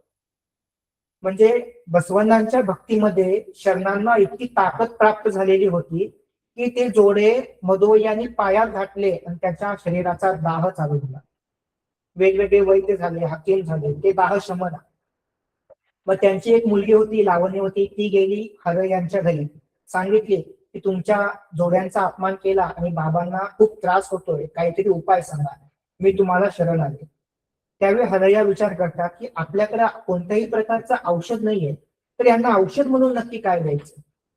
तर औषध म्हणून काय द्यायचं, तर ते थोडा वेळ विचार करतात आणि त्यांना लक्षात येतं की आपण जे काकडं भिजवण्यासाठी पाणी वापरतो ते पाणी आपण औषध म्हणून देऊया. तर याचं नाव आहे कसाचं पाणी. कसाचं पाणी हे औषध म्हणून देतात. पण या कसाच्या पाण्यामध्ये नक्की काय मिक्स केलेलं असतं. आज आपण जर कार्बन डेटिंग किंवा परीक्षा करून बघितली त्या पाण्याची, तर आपल्याला त्याच्यामध्ये हिरडा, बेहडा, बाबळीची साल, त्यानंतर डाळिंबाची साल, खैर या पद्धतीच्या औषधी वनस्पती त्या पाण्यामध्ये मिसळलेल्या असतात, हे लक्षात येतं. म्हणजे खैर जे वापरलेलं आहे ते गर्द तपकिरी रंगासाठी, डाळिंबाची साल पिवळसर व फिकट तपकिरी रंगासाठी आणि लोखंडाचे तुकडे हा काळा रंग त्या लेदरला किंवा कातड्याला देण्यासाठी वापरले जातात. म्हणजे 12व्या शतकामध्ये इतकं प्रगत विज्ञान त्या शरणांकडे किंवा त्या व्यक्तींकडे होतं की त्यांनी या औषधी वनस्पतींचा वापर करून कातडं रंगवण्याची प्रक्रिया चालू केली आणि त्या कातडं रंगवण्याचं जे काही पाणी आहे ते औषध म्हणून मधुवय्यांना दिलं. आणि या पाण्याने मधुवय्यांना स्नान घातलं जातं. मधुवय्यांचा जो काय अंगाचा दाह होतो तो शांत होतो आणि त्यांना उपरती होते. आपण बसवांना शरणांचा अपमान केला, आपण हरयांचा अपमान केला म्हणून ते त्यांची माफी मागतात आणि मग अनुभव मंडपामध्ये येतात. म्हणजे मधुवय्या जे आहे ते वयाच्या अगदी सरते शेवटी आलेले, ते सुरुवातीपासून बसवण्णांच्या बरोबर नाहीये. सुरुवातीपासून मधुवय्यांनी मोठ्या प्रमाणात बसवण्णांचा विरोधच केला. मात्र ज्यावेळी त्यांना समजलं की बसवण्णांचं कार्य इतकं मोठं आहे, त्यावेळी मात्र त्यांनी बसवण्णांच्या कार्यामध्ये सहभाग घेतला. त्यावेळी त्यांचं वय हे सरते शेवटीकडे आलेलं होतं. आणि नंतर मग ते अनुभव मंडपाचे सभासद होतात, इष्टलिंग दीक्षा घेतात. काही काळ ते अनुभव मंडपामध्ये सहभागी होतात, विचारांची देवाणघेवाण करतात आणि नंतर काही काळ निघून जातो. मग असा निर्णय होतो की या लावण्यवती ही मधुवय्यांची मुलगी, ती देखील लग्नाच्या वयाची आहे आणि शीलवंत हा हरयांचा मुलगा, हा देखील लग्नाच्या वयाचा आहे. तर या दोघांचं लग्न आपण करून दिलं पाहिजे. आणि हा निर्णय ते दोघं व्याही जे असतात ते अनुभव मंडपामध्ये सांगतात. सर्वांना हा निर्णय आवडतो, पसंत पडतो आणि त्यांची एकमुखाने मान्यता ते सर्वजण देतात. हा निर्णय जो आहे तो एकमुखाने मान्य झाल्यानंतर तो विवाह निश्चित होतो. मात्र हा विवाह निश्चित झालेली ही बातमी जोपर्यंत बाहेर जात नव्हती तोपर्यंत सर्व ठीक होतं. ही बातमी जशी बाहेर जाते तर त्यावेळीची जी काही सनातनी वैदिक व्यवस्था होती ती पुन्हा फाशी टाकायला चालू करते. त्यांच्या ठिकाणी मोठ्या प्रमाणात त्यांना पुरावा प्राप्त होतो आणि मग मधुवय्या, हरया, शीलवंत, बसवण्णा या सर्वांच्या विरोधामध्ये कटकारस्थान ही केलं जातं. बसवण्णांना हद्दपार करण्याची शिक्षा ते देतात. मग बसवण्णा कल्याण सोडून पुढे संगमला जातात आणि मग हे जे कोणी व्याही असतात या व्याह्यांना मात्र पुढे भविष्य काळामध्ये शिक्षा होते. म्हणजे एळेगुट्टे नावाची शिक्षा आज आपण पाहतो की हत्तीच्या पायाला बांधून 3 व्यक्तींना ओढत नेत आहे. ही जी शिक्षा आहे ती एळेगुट्टे. एळेगुट्टे म्हणजे काय, तर हत्तीच्या मागच्या पायाला बांधून जीव जावीपर्यंत फरफटत ओढत नेणे ही एळेगुट्टे शिक्षा होती. ती एळेगुट्टे शिक्षा मधुवय्या, शीलवंत आणि हरया या सर्वांना होते आणि त्यामध्ये ते आपला प्राणाचा त्याग करतात. लीलावती, लावण्यवती आणि कल्याणी अम्मा हे वचन साहित्य रक्षणासाठी उर्वीच्या दिशेने जातात. म्हणजे 12व्या शतकामध्ये जाती व्यवस्था ही अतिशय दृढ होती आणि जाती व्यवस्थेची जी काही लक्षणं आहेत ही मोडण्याकडे मात्र कुणीही विचार करताना आपल्याला दिसत नव्हतं. म्हणजे 12व्या शतकामध्ये जाती व्यवस्थेची जी लक्षणं होती ती अतिशय दृढ झालेली होती. मग जाती व्यवस्थेची लक्षणं नक्की काय आहे? तर जाती व्यवस्थेमध्ये स्वतःच्या जातीमध्ये भोजन करणं हे जाती व्यवस्थेचे एक लक्षण आहे. दुसरं लक्षण आहे की स्वतःच्या जातीमध्ये विवाह करणं हे दुसरं लक्षण आहे. त्यानंतर आजही आपण बघतो की महारवाडा, मांगवाडा, चांभारवाडा, ढोरवाडा म्हणजे प्रत्येक गावामध्ये त्यांच्या त्यांच्या जातीनुसार त्यांच्या त्यांच्या वस्ती आपल्याला असलेल्या दिसतात. म्हणजे प्रत्येक गावामध्ये आपणही म्हणतो धनगरवाडा, महारवाडा, मांगवाडा म्हणजे जात निहाय वस्त्या हे जाती व्यवस्थेचे एक लक्षण होतं. जात पंचायती प्रत्येक ठिकाणी होती की जातीचे नियम मोडले, दुसऱ्या जातीमध्ये जाऊन जेवण केलं किंवा दुसऱ्या जातीमध्ये जाऊन लग्न केलं की जात पंचायत त्या व्यक्तींना शिक्षा करते. आणि ही सर्व व्यवस्था त्या 12व्या शतकामध्ये मोठ्या प्रमाणात रूढ होती. त्यानंतर जातीची एक उतरंड आहे. एक जात दुसऱ्यापेक्षा कनिष्ठ, त्यानंतर दुसरी जात त्यापेक्षा कनिष्ठ अशी जी जातीची उतरंड आहे ही उतरंड देखील त्या 12व्या शतकामध्ये मोठ्या प्रमाणात होती. म्हणजे खऱ्या अर्थाने ही पाचही लक्षणं असणारी जी जाती व्यवस्था होती ते देखील शरणांच्या क्रांतीला बाधित ठरलेली आहे. म्हणजे या पाचही लक्षणांनी शरणांच्या क्रांतीला बाधित केलेला आहे. त्यामध्ये हा जो विवाह होता हा आपल्याला प्रतिलोम विवाह झालेला दिसतो. म्हणजे प्रत्येक वेळी काय विचार केलेला आहे बघा, मनुस्मृतीने सुद्धा सांगितलेलं आहे की उच्च कुळातील पुरुष असेल तर त्यांनी हीन कुळातील स्त्रियांना भोगू शकतात किंवा त्यांच्याशी लग्न करू शकतात. मात्र उच्च कुळातील स्त्रीने हीन कुळातील पुरुषाशी लग्न करू नये किंवा त्याच्याबरोबर त्यांनी संसार करू नये. म्हणजे या ठिकाणी आपल्याला जाती व्यवस्थेचं जे काही स्वरूप आहे ते लक्षात येतं की इतकं हिंकस प्रकारचं होतं की उच्च कुळातील पुरुष हा हीन कुळातील स्त्रीला पत्नी करण्याचा अधिकार त्याला होता. मात्र हीन कुळातील पुरुषाला उच्च कुळातील स्त्रीशी विवाह करण्याचा अधिकार होता. बसवण्णांच्या काळामध्ये व्यवस्थेच्या दृष्टिकोनातून म्हणजे शरणांच्या दृष्टिकोनातून नाही तर व्यवस्थेच्या दृष्टिकोनातून लावण्यवती आणि शीलवंत यांचा विवाह हा प्रतिलोम विवाह होता. आणि हा प्रतिलोम विवाह हा व्यवस्थेला कधीही पटणारा नव्हता. म्हणून खऱ्या अर्थाने ही कल्याणची क्रांती जी झाली आहे त्याला विरोध म्हणून प्रतिक्रांती कल्याणमध्ये झाल्याचे आपल्याला संदर्भ सापडतात. म्हणजे बसवादी शरणांच्या क्रांतीला विरोध करण्याला भरपूर कारण आपल्याला इतिहासामध्ये सापडतात. त्यामध्ये एक कारण असं आहे की वैदिक ग्रंथांना विरोध, पुराण शास्त्रांना विरोध म्हणून त्यांनी कल्याणची जी क्रांती होती त्याला विरोध केला आणि प्रतिक्रांती घडवून आणली. दुसरं कारण मंदिर व्यवस्था, पुरोहितशाहीला विरोध हे देखील एक महत्वाचं कारण होतं. त्यानंतर जाती व्यवस्था नाकारली हे एक महत्वाचं कारण होतं. स्त्रियांना हक्काधिकार बसवांना देत होते म्हणून त्याला विरोध हे कल्याणाची प्रतिक्रांतीला महत्वाचं कारण होतं. आणि सर्वात महत्वाचं कारण हरया आणि वधूवरस यांच्या कन्यापुत्रांचा विवाह म्हणजे लावण्यवती आणि शीलवंत या दोघांचा विवाह हे देखील एक महत्वाचं कारण कल्याणच्या प्रतिक्रांतीला ठरलेलं होतं. म्हणजे शरणांनी केली ती क्रांती आणि दिग्दलाच्या सैन्यांनी आणि वैदिक सनातनी व्यवस्थेने त्यांच्या विरोधामध्ये जी केली ती प्रतिक्रांती, त्या गोष्टी आपल्याला लक्षात ठेवणं गरजेचं आहे. मला या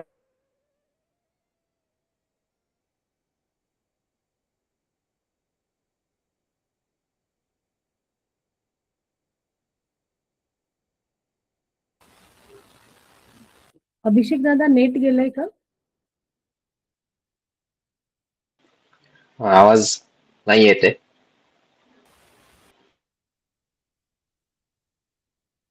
अभिषेक दादा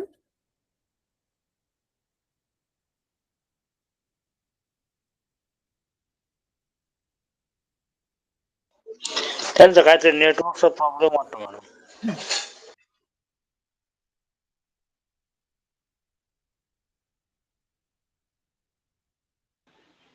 म्हणून पुढे घ्या. नेक्स्ट नाही आले तर अभिषेक दादा बोलतील. त्यांचं संपले बहुतेक. हो संपलंय ना. हो नाही घ्या ना, पूर्ण करा.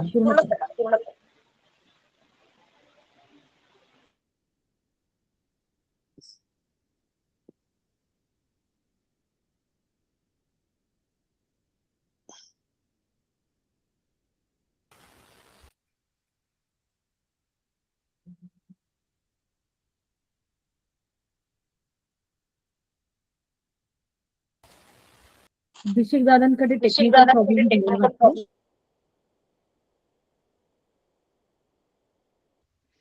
नाही Next. मॅडम, संपलेलं आहे माझं. ओके अच्छा, ठीक आहे, ठीक आहे. धन्यवाद, धन्यवाद. अतिशय उत्तम असं क्रांती आणि प्रतिक्रांती. फक्त प्रतिक्रांतीमध्ये बिजाळांची हत्या झाली, शरणांच्या कत्तली झाल्या आणि वचन साहित्य जाळलं गेलं. याचा उल्लेख कदाचित त्या नेटच्या इश्यूमुळे तुमच्याकडनं राहिलं असेल की बिजळ सैन्याने शरणांच्या कत्तली सुरू केल्या, त्यामुळे वचन साहित्य, बरंचसं वचन साहित्य जाळलं गेलं आणि जे काही उरलं सुरलं होतं ते घेऊन शरणांना तिथून सोडावं लागलं, कल्याण सोडावं लागलं आणि त्याला योग्य अशी जी दिशा मिळेल त्या दिशेने निघाले शरण. आणि ज्यांना म्हणजे तलवारी घेऊन लढणं माहित नव्हतं अशा आपल्या शरणी सुद्धा त्या वचन साहित्य वाचवण्यासाठी त्यांनी आपले जीव पणाला लावलेले दिसत आहे आपल्याला. तर ते पुढच्या व्याख्यानामध्ये आपण की शरण कुठे कुठे गेले आणि त्यांनी आपलं वचन साहित्य कसं वाचवलं याचा आपण पुढच्या व्याख्यानामध्ये आपण त्याचा सहभाग घेऊ. धन्यवाद दादा. जयश्री. अभिषेक देशमाने यांनी क्रांती आणि प्रतिक्रांती याचं विस्तृत विवरण केलेलं आहे. आता मी डॉक्टर शशिकांत पठाण यांना विनंती करते की त्यांनी मार्गदर्शन करावे.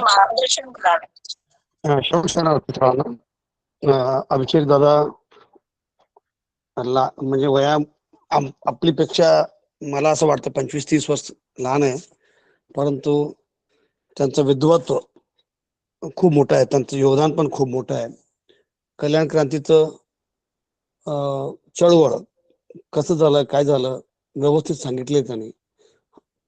बरेच शरणांचा उल्लेख घेऊन त्यांनी कल्याण क्रांतीचं हे दिलेले. परंतु माझं एक अभ्यास की त्यांचं विलोम विवाह हे मूल कारण नाही. बिजळ ते वडील परमाडी ते कळचूर यांचं सामंत होते आधी, नंतर स्वतः बिजळ राजा झाल्यानंतर त्याचा मामा ते नूरमडी तैलपांना हाकलून त्यांनी हे राजा होते. त्यावेळी चालुक्याचं सैनिक लोकांचं त्यांचं लोकांना कल्याणमध्ये असमाधान होते, म्हणजे त्यात ह्या बिजळाचं बद्दल ते संतुष्ट नव्हते.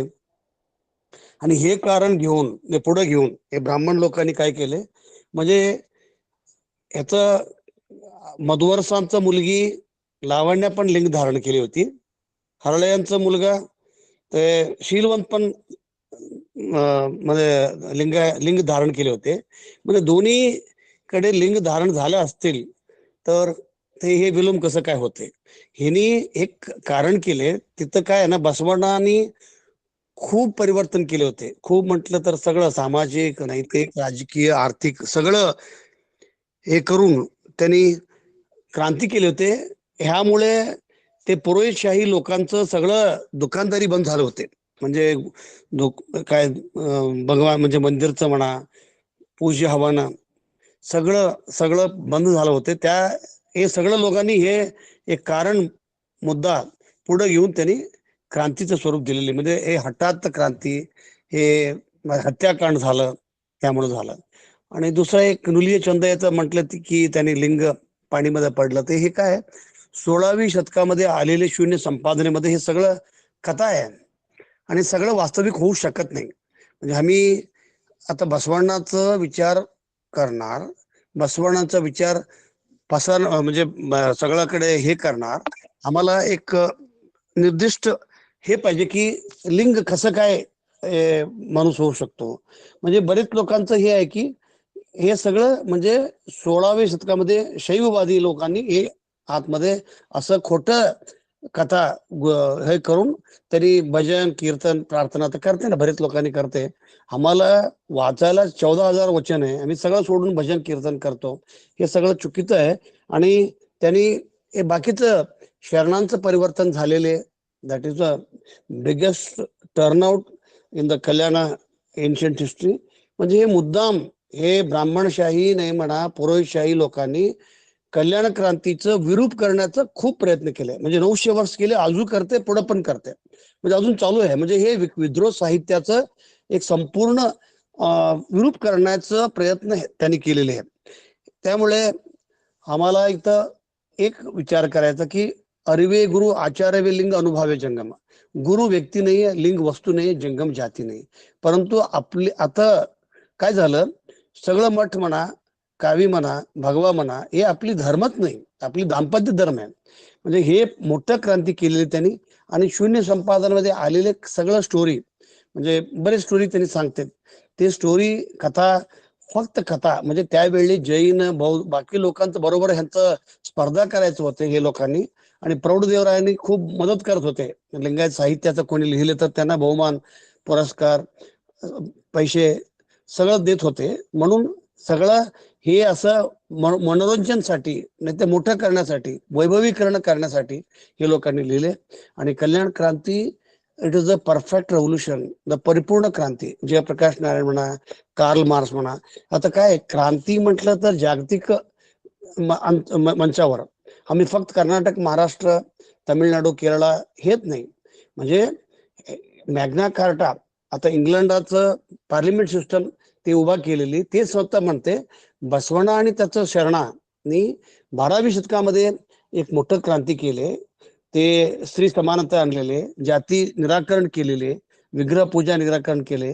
का त्यावेळी इंग्लंड आणि युरोपमध्ये कोणी ह्याबद्दल एक विचार पण नाही केले होते. म्हणून तिथं John Bercow, speaker of parliament, त्यांनी एक्सप्रेस केले. ह्याचा अर्थ काय, म्हणजे भारतात कोणी प्रोफेट म्हणतो मी. आता महावीर म्हणा, गौतम बुद्ध म्हणा, नानक म्हणा, ह्यांचा पुतळा इंग्लंडमध्ये नाही. भासवणांचं बसल्यानंतर, म्हणजे तिथं इंग्लंडला बसल्यानंतर 1 वर्षाच्या नंतर, आफ्टर 1 इयर, गांधीचा पुतळा झाला. म्हणजे याचा अर्थ काय, मॅग्ना कार्टा ह्याचं हे म्हणजे कॉमेंटेटर्स ऑफ मॅग्ना कार्टा ते म्हणते विश्वात, जगात पार्लिमेंट सिस्टम उभा करणार बसवण्णा आणि त्याचं समकालीन शरण. म्हणजे एवढं डेमोक्रेटिक सिस्टम त्यांनी केले आहे. आपली अभ्यासमध्ये काय झालं, आम्ही म्हणजे माझं आता विनंती आहे, अभिषेकला अजून भरपूर फ्युचर आहे. He is very practical. I am very proud of him. I feel him as our son. एवढे मला त्याच्यावर विश्वास आहे. आणि अजून अभ्यास करणार आहे. Take this Basava philosophy and rational and radical. बसवण्णानी म्हणते काय घे माझं शमडी काढून, म्हणजे कोणाला हे का चप्पल करा, माझा डोळ्या हे वापरा, माझं हे नर वापरा. म्हणजे he knew the utilization of all the organs much much much before anyone who had ever thought of it. So I appreciate Mr. Abhishek Deshmane and his wife, both of are fully involved, and they got he got married through Basava philosophy only.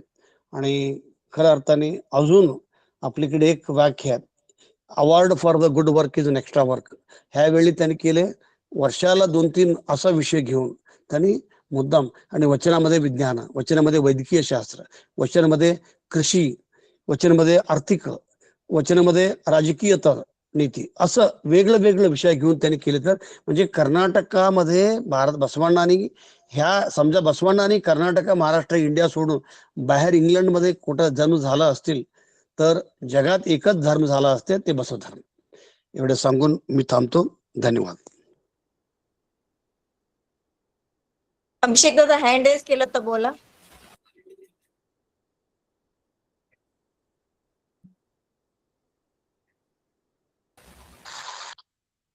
आनंद करणे. शरणार्थी. हा बोला अभिषेक. नाही, मी ते व्यवस्थेच्या दृष्टिकोनातून तो प्रतिलोम विवाह होता हे सांगितलं होतं. शरणांच्या दृष्टिकोनातून नव्हता. कारण हरयांचा मुलगा शीलवंत आणि लावण्यवती हे दोघेही इष्टलिंग दीक्षा घेऊन अनुभव मंडपाचे सभासद झालेले होते. मात्र त्या दृष्टिकोनातून व्यवस्थेला मात्र ती दोन्ही प्रतिलोम विवाह वाटत होता. Okay okay. डॉक्टर आनंद करणे सरांनी तुमचे मत मांडा.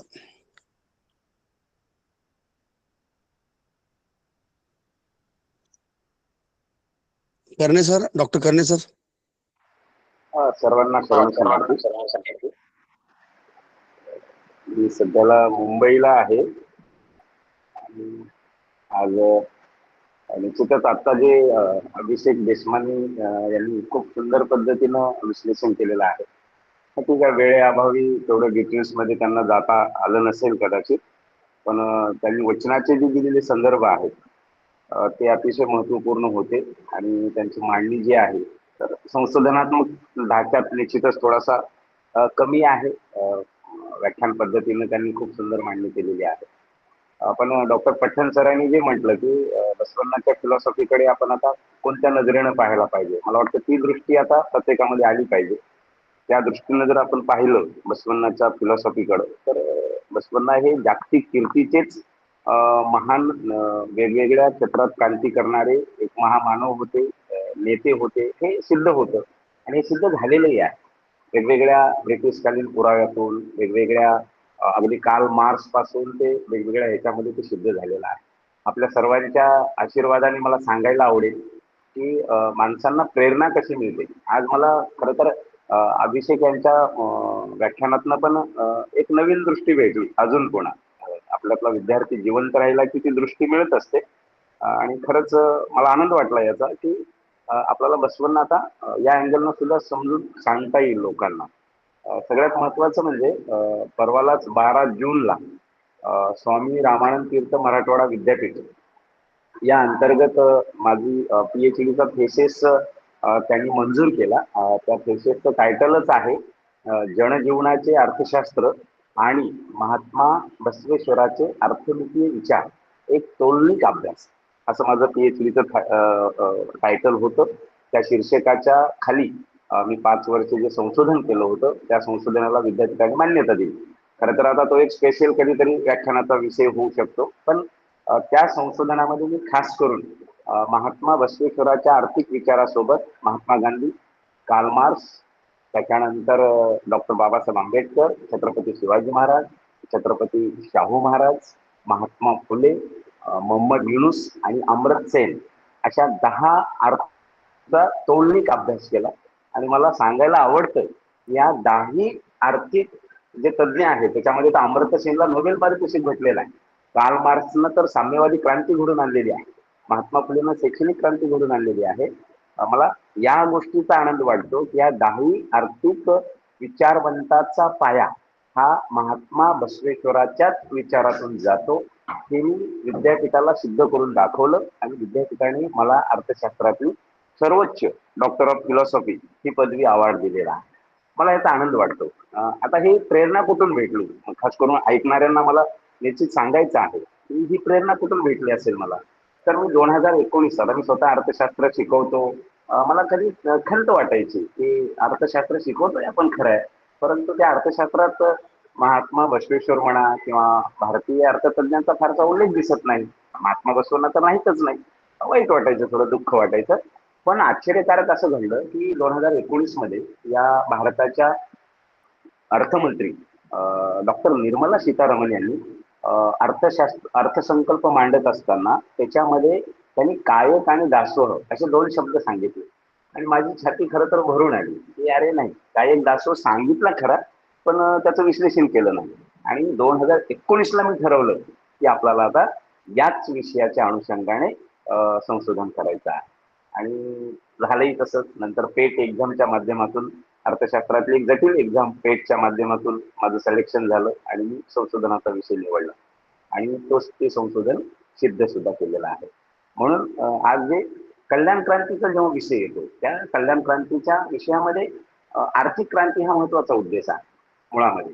आणि आर्थिक क्रांती वेगवेगळ्या अनुषंगाने आजही भारतासारख्या सर्वसंपन्न भौगोलिक देशाला महात्मा बसवेश्वराचे आर्थिक विचार याशिवाय तरुण उपाय नाही. हा वेगवेगळे विचार आहेत. तसं सामाजिक विचार आणि शैक्षणिक विचारासंदर्भात भारतीय संविधानानं फार मोठी क्रांती केलेली आहे. खरं तर त्या संविधानामध्ये सुद्धा महात्मा, पण आर्थिक विचाराच्या दृष्टिकोनातून मी थोडंसं जास्त मजबूत बनलोय सध्याला. ते महात्मा हा माझा हेतू आहे.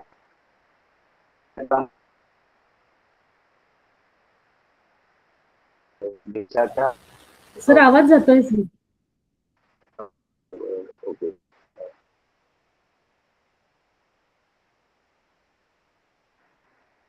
डॉक्टर आनंद कर्णे सर. हॅलो. हा हॅलो, येस, हा बोला सर. येतोय आवाज मला. हा तर आता येतोय. अगदी शॉर्ट संपवतो. खरं तर मला आज थोडासा वेळ होता इथं आज मंत्रालयात थोडेसे काम असल्यामुळे आणि पाहिलं मी तेव्हा चला आपण ऐकावं. खरं तर टीमचं मनापासून अभिनंदन आहे की तुम्ही महात्मा बसवण्णाचे बीज पेरता आहात वेगवेगळ्या पद्धतीने. 50च्या वर आपले हे सगळे व्याख्यान मालेचे पुष्प झालेले आहेत. मनस्वी आनंद आहे आपल्या सर्व टीमचं. आता पट्टण सरांना तर मी आणि आजही मला जेव्हा त्यांचे जे सखोल विचार आहेत म्हणजे बेसिक तत्व समजलं की माणूस लिलया बसवण्णाच्या विचारामध्ये सतत म्हणजे सगळ्या मार्गाने अगदी सहज जाऊ शकतो. त्यातले डॉक्टर पटेल सर आहेत आणि मला आनंद आहे.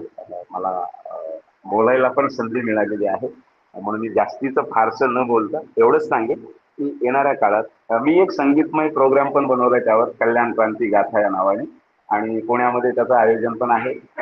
नांदेडमध्ये 3-4 ठिकाणी खूप सुंदर आयोजन झालेलं आहे त्याचं आणि मला आयुष्यभर महात्मा बसवण्णाचाच विचार जनमानसामध्ये पेरायचा आहे कारण तोच विचार जनकल्याणाचा विचार आहे. त्यावर माझा एक उच्च विद्याविभूषित व्यक्ती म्हणून मला त्याचा अभिमान आहे आणि त्याच बसवण्णाचा वारसा माझ्या रक्तात असेल तर मला त्याचा गर्व पण आहे आणि तोच गर्व तोच स्वाभिमान तीच अस्मिता आयुष्यभर सांगण्याचं सौभाग्य तुमच्या सर्वांच्या आशीर्वादाने मिळावं अशा पद्धतीची एक सदिच्छा व्यक्त करतो. मला बोलण्याची संधी दिली त्याबद्दल तुम्हा सर्व टीमचे मनापासून हृदयातून शरणार्थी धन्यवाद. खूप खूप धन्यवाद सर.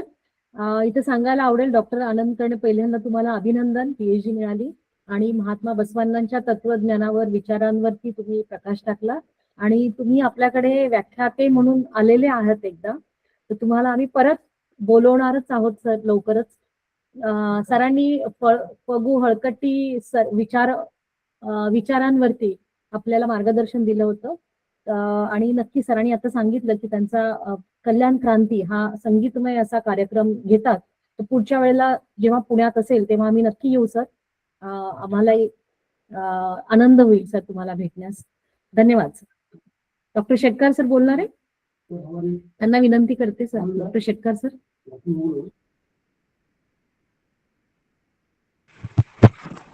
श्री गुरु बसवलिंगांना. देशपांडे सर खूप चांगलं व्याख्यान द्यायला क्रांती आणि प्रतिक्रांती विषयामध्ये आणि आपल्या महाराष्ट्रामध्ये खूप लोकांना माहित नाही आपल्याला बसवण्याचा क्रांती आणि प्रतिक्रांतीचा विषय आपण सखोल अभ्यास करून खूप चांगलं केलं आणि congratulation to doctor Karne sir. We are proud of you.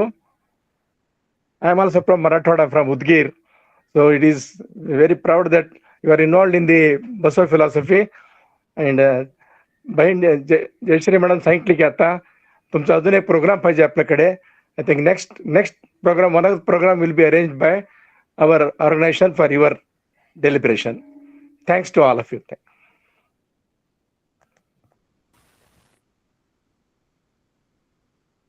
अजून कोणी बोलणार आहे आपलं मत मांडणार आहे? बोला सर. बोला दादा. शरणू शरणार्थी मी सुरेश कापसे. सर्वांना भक्तिपूर्वक शरणू शरणार्थी. आज अभिषेक देशमाने हा माझ्या मुलाच्या वयाचा आहे असं म्हणायला हरकत नाही परंतु माझा एक 10 वर्षापासून मित्र. अभिषेक देशमाने आज जे मत मांडलंय ते अतिशय परखड आणि अतिशय सत्य असं मत मांडलंय. कारण माझा आवाज थोडा क्रॉस येईल कारण मी थोडा पॅरलाइज आहे समजून घ्या. माझ्या मते आणि मी केलेल्या थोड्या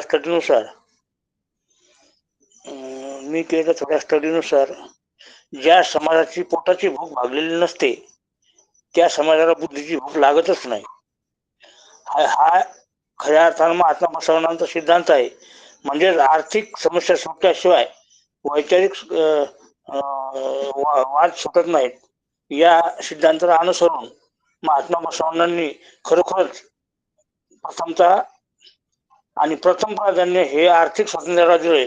आर्थिक सामाजिक आणि सांस्कृतिक स्वातंत्र्याला जे स्थान दिलंय त्याला अनुसरून आज खरोखर आपला लिंगायत धर्मीय समाज हा आचरण करतो का आणि आपण ते केलं पाहिजे यावर सगळ्यांनी चिंतन करून समाजामध्ये प्रचार आणि प्रसार केला पाहिजे. एवढं बोलतो आणि थांबतो. शरणू शरणार्थी.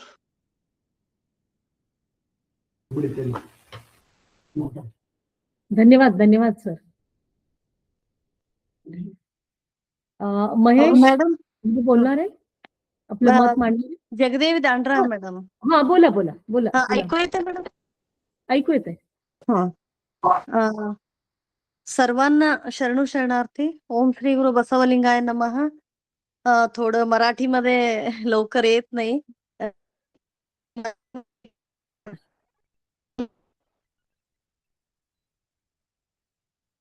करू नये हत्या, मानू नये राग, बोलू नये मिथ्या, करू नये तिरस्कार, करू नये आत्मस्तुती, करू नये असूय, अंतरंग बहिरंग शुद्धी असे यात, कूडल संगमास वश करण्याची एची देते, करू नये चोरी, करू नये हत्या. आता अभिषेक सरांनी अगदी सरळ सगळी गोष्ट त्यांनी छान उपन्यास केलेले आहेत. मॅडम आता भाषा कोणताही असू दे, पण आपल्याला वचन साहित्य वाचायला पाहिजेच, म्हणजे आचरण करायलाच पाहिजे ही तरी आहे. आणि सगळ्यांना म्हणजे बसवेश्वरांनी साहित्य क्रांतीच्या बद्दल खूप छान त्यांनी सांगितले. 12व्या शतकात केलेले आहेत. आणि हे सगळी गोष्ट डॉक्टर पट्टण सरांनी आणि पट्टण मॅडमनी महाराष्ट्रात असून एवढं करतात, पूर्ण देशभर प्रसार करतात, ते खूप मला आवडलं पण आहे त्यांचं. त्यांना खूप खूप मी धन्यवाद सांगते. आणि आर्थिक आणि सामाजिक बद्दल, स्त्री पुरुषांच्या समानता बद्दल पसरून सांगितलेले आहेत. त्यांच्याबद्दल मी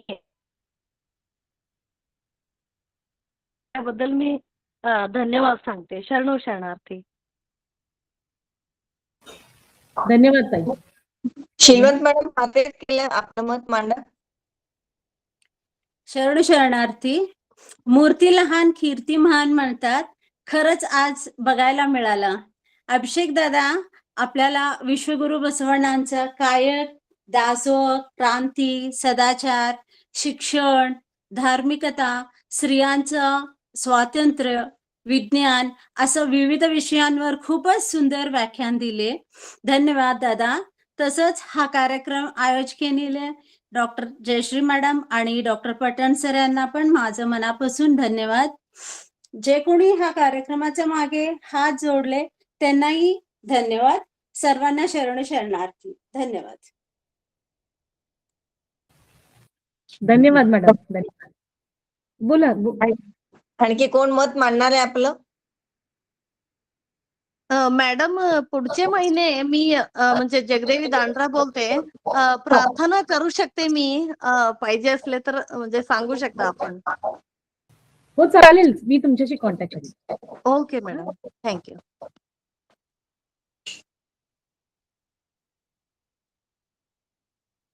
दैवशाला ताई, अंकुश दादा, कोणी बोलणार आहे? शरणू शरणार्थी. शरणू शरणार्थी.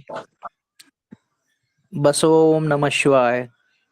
सर्व शरणगणांना शरणू शरणार्थी. खरोखर आज अभिषेक देशमाने यांच्या मुखातून आम्हाला संपूर्ण वचन साहित्यच ऐकायला मिळालं असंच म्हणावं लागेल. आमच्याकडं वचन साहित्य जरी कमी प्रमाणात असेल तरी अशा कार्यक्रमाच्या माध्यमातून आमची जी भूक आहे ती भागवली जात आहे. त्याबद्दल या आयोजकांचे, जयश्री पट्टण मॅडमचे आणि सर्वांचे मी आभारच मानतो. खरोखरच आमची भूक भागली जात आहे. आम्ही ज्ञानासक्त आहोत, पण आम्हाला देणारे पाहिजेत. आता सर्व वचन साहित्याची आवड सर्वांच्या मनामध्ये निर्माण झालेली आहे. मग असे देशमाने भरपूर निर्माण होणं आवश्यक आहे. सांगणं आवश्यक आहे. बऱ्याच जणाला माहिती असलं तरी सांगण्यास ते भीत आहेत. आता आम्ही चालता फिरता आमच्या तोंडी चर्चा बसवण्णाची किंवा वचन साहित्याची असते, पण आम्हाला विरोध करणारे भरपूर आहेत. आता आमची भीती संपलेली आहे, भीती राहिलेली नाही, निर्भय बनलेलो आहोत. कारण बसवण्णांनी आम्हाला निर्भय बनवण्याचा मार्ग सांगितलेला आहे. बसवण्णांनीच सांगितलेलं आहे की अज्ञान संपवा, अंधश्रद्धा संपवा, डोळसपणे वागा, चिकित्सकपणे वागा. सर्व जे तुम्हाला स्वीकारायचं आहे ते चिकित्सा करूनच स्वीकारा. सत्य काय आहे, असत्य काय आहे, हा खूप छान वचन साहित्यातला मार्ग आज अभिषेक देशमाने यांच्या मुखातून आम्हाला ऐकायला भेटला. त्याचं समाधान आम्हाला लाभलेलं आहे. सर्वांना शरणू शरणार्थी. धन्यवाद दादा.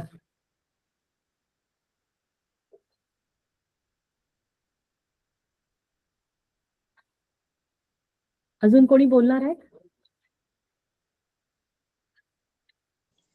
शरणू सर्वांना शरणू शरणार्थी. सर्वप्रथम मी अभिषेक दादांचे खूप खूप अभिनंदन करते आणि त्यांना असाच अजून त्यांनी अभ्यास वाढवावा आणि सर्व जे अज्ञानी शरण आहेत त्यांच्यापर्यंत त्यांचं ज्ञान पोहोचवावं आणि त्यांनी वेळात वेळ काढून असेच व्याख्यान आयोजन करावं आणि त्यांनी अजून अभ्यास करावा आणि खूप मोठं व्हावं ही मी त्यांना शुभेच्छा देते आणि शरणू शरणार्थी करते. धन्यवाद सर्वांना. आणि मला विशेष म्हणजे अभिषेक दादांचं तर आहेच, म्हणजे सर्वांनाच कौतुक आहे आम्हाला. लहान वयात त्यांनी खूप अगाध वाचन केलं आहे, चांगले वक्ते आहेत, अभ्यास करून ते सांगतात, हे महत्वाचं. आणि त्यांनी मुद्दामून म्हणजे मला विशेष काय आवडलं तर ते चांभाराचे जे कातडी कमवतात ते पाण्यामध्ये त्यांनी सांगितलं की खेरडा, हिरडा, बेहडा जे आयुर्वेदिक गुणधर्म आहेत ते घालून, म्हणजे धातू पण आहे त्याच्यामध्ये, म्हणजे. आणि नंतर ऍक्च्युली बऱ्याच पुस्तकामध्ये असं सांगितलं गेलं की ते पाणी शिंपडल्यानंतर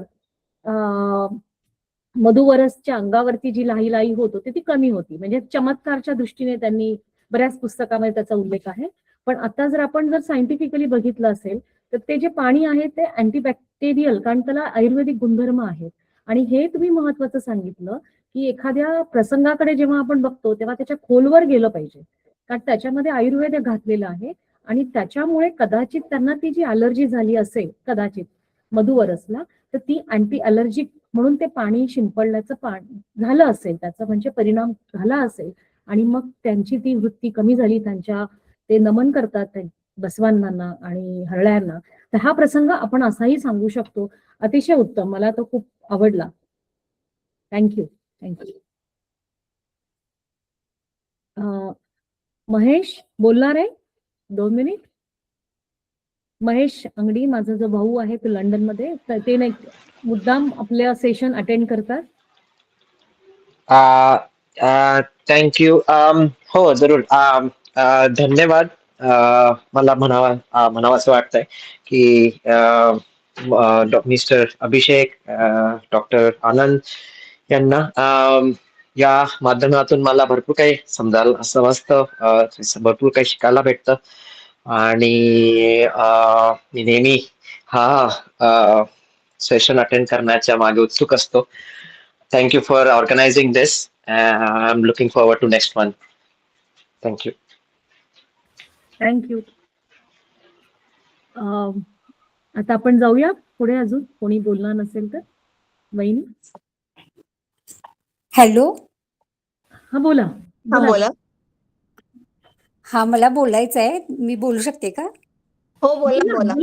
विद्याक्का बोला. हा. सर्वांना शरणू शरणार्थी. मला आपल्या कार्यक्रमाची आजच लिंक मिळाली, त्यावरून मी जॉईन झाले. मला व्याख्यान म्हणजे अभिषेक दादांचं खूप आवडलं, म्हणजे खूप नवीन माहिती मिळाली यातून. आणि ह्या कार्यक्रमाची लिंक जर आम्हाला नेहमी मिळत राहिली तर थोडं बरं होईल, म्हणजे त्या दृष्टीने जर काही माहिती मिळाली तर. आणि आणखीन एक सांगायचं होतं, जे तुम्ही सांगितलं ते खूपच म्हणजे आजच्या पिढीला त्याची गरज आहे. आणि आता माझ्या घरी माझी 2 लहान मुलं आहेत, म्हणजे त्यांच्यापर्यंत म्हणजे त्या पिढीला ते या विचारांची खूप गरज आहे, बसव विचारांची. कारण ही उद्याची भावी पिढी आहे आपल्या म्हणजे देश घडवणार. समाजामध्ये जो बघतोय त्याचा एकंदरीत खूप परिणाम होतोय. त्यामुळं बसव विचार हे ह्या पिढीला अगदी म्हणजे खूप गरजेचे आहेत. आणि त्यासाठी काही म्हणजे आपण सगळे मिळून प्रयत्न करूया आणि अशा लिंक म्हणजे आपल्या लोकांपर्यंत जास्तीत जास्त मिळाव्या. त्यासाठी म्हणजे तुम्ही आम्हाला त्या लिंक पोहोचवा. मी माझ्या परीने आणि जास्तीत जास्त लोकांपर्यंत पोहोचवीन. हीच एक म्हणजे इच्छा व्यक्त करते. विद्याका, आमचं मराठी मधलं जे आहे महिन्यातल्या पहिल्या शनिवारी असतं. तुम्हाला बऱ्याच आम्ही ग्रुपमध्ये ही लिंक पाठवत असतो आणि आता सायमल्टेनियसली रेकॉर्ड होतं आणि 2 दिवसामध्ये आम्ही ते YouTube वरती अपलोड करतो आणि ते अपलोड केलेलं रेकॉर्डेड व्हर्जन सुद्धा आम्ही ग्रुपवर टाकतो, जेणेकरून आता ज्यांनी लाईव्ह सेशन अटेंड नाही केलं त्यांना परत जे बघू शकतात, ऐकू शकतात ते.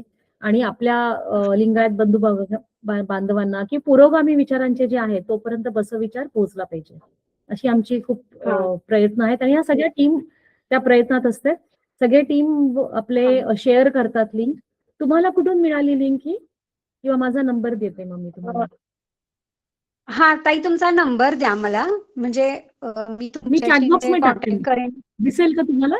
हा हा तुम्हाला दिसेल? हा चालेल. ठीक, चालेल चालेल. मी माझा नंबर टाकलाय. एक मिनिट ताई. हा मिळाला.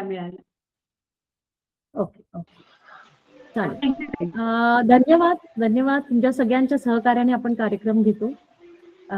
उद्या 10 वाजता, म्हणजे आता थोडी आपण वेळ आज आपण थोडी बदलली होती, कारण अभिषेक दादा जॉब करून म्हणजे 5 पर्यंत त्यांचा ड्युटी होती, 5:30 पर्यंत.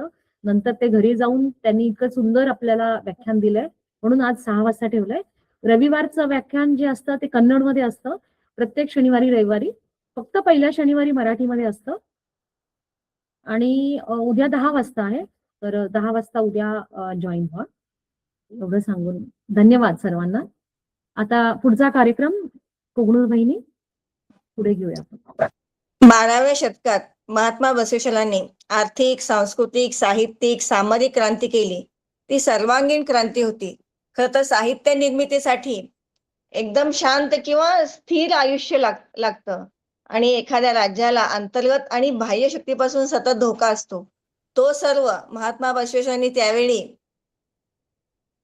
हाताळून बरोबर समृद्ध राज्याची निर्मिती केली होती आणि ही क्रांती केली होती. आणि इतरही क्रांती, प्रतिक्रांती याबद्दलचे अभिषेक देशपांडे यांचे विचार त्यांनी मांडले. ते आम्ही सर्वांना आवडले. आणखीही त्यांच्याकडून चांगले विचार ऐकायची आमची इच्छा आहे. आता मी मीनाक्षी बिराजदार यांना विनंती करते की त्यांनी शरण समर्पण करावे. मीनाक्षी बिराजदार.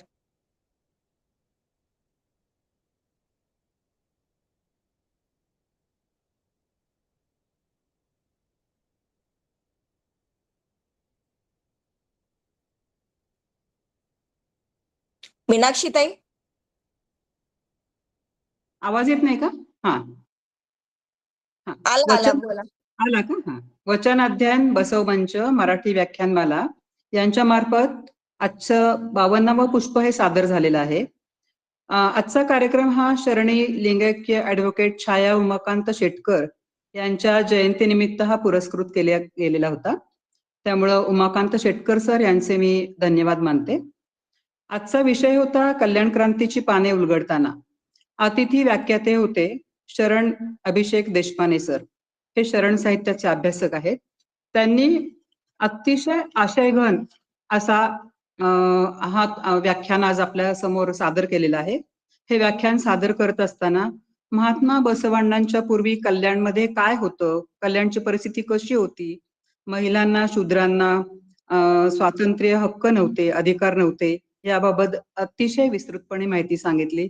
धार्मिक क्षेत्रामध्ये ब्राह्मण, पुरोहित यांची मक्तेदारी होती. अंधश्रद्धा, कर्मकांड, उपासमार, रोकराई याचं प्राबल्य झालेलं होतं. राजे महाराजे राज्य विस्तारात रमलेले होते. श्रीमंत गरिबी मधली दरी वाढत होती आणि हे बदलण्याचं काम महात्मा बसवांना आणि इतर शरणांनी केलेलं आहे.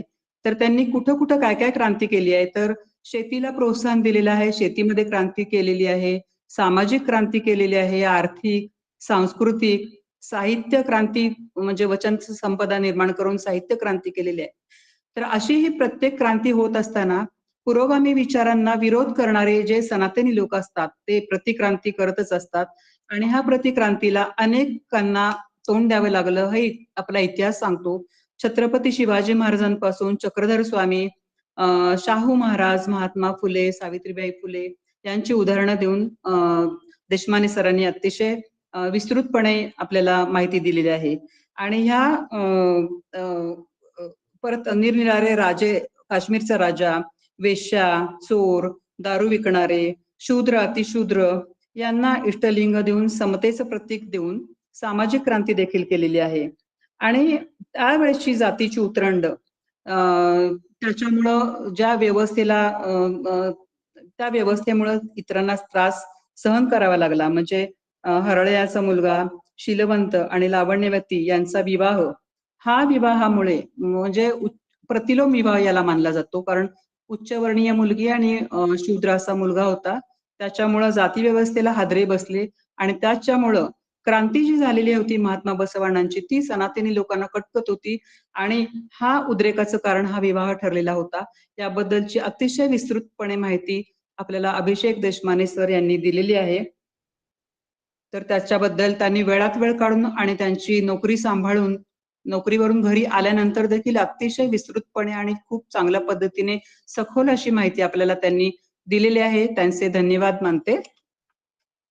त्यानंतर आजच्या कार्यक्रमाची रूपरेषा आणि सूत्रसंचालन करणाऱ्या शरणी जयश्रीताई पाटील कोगनूर यांचे देखील धन्यवाद मानते.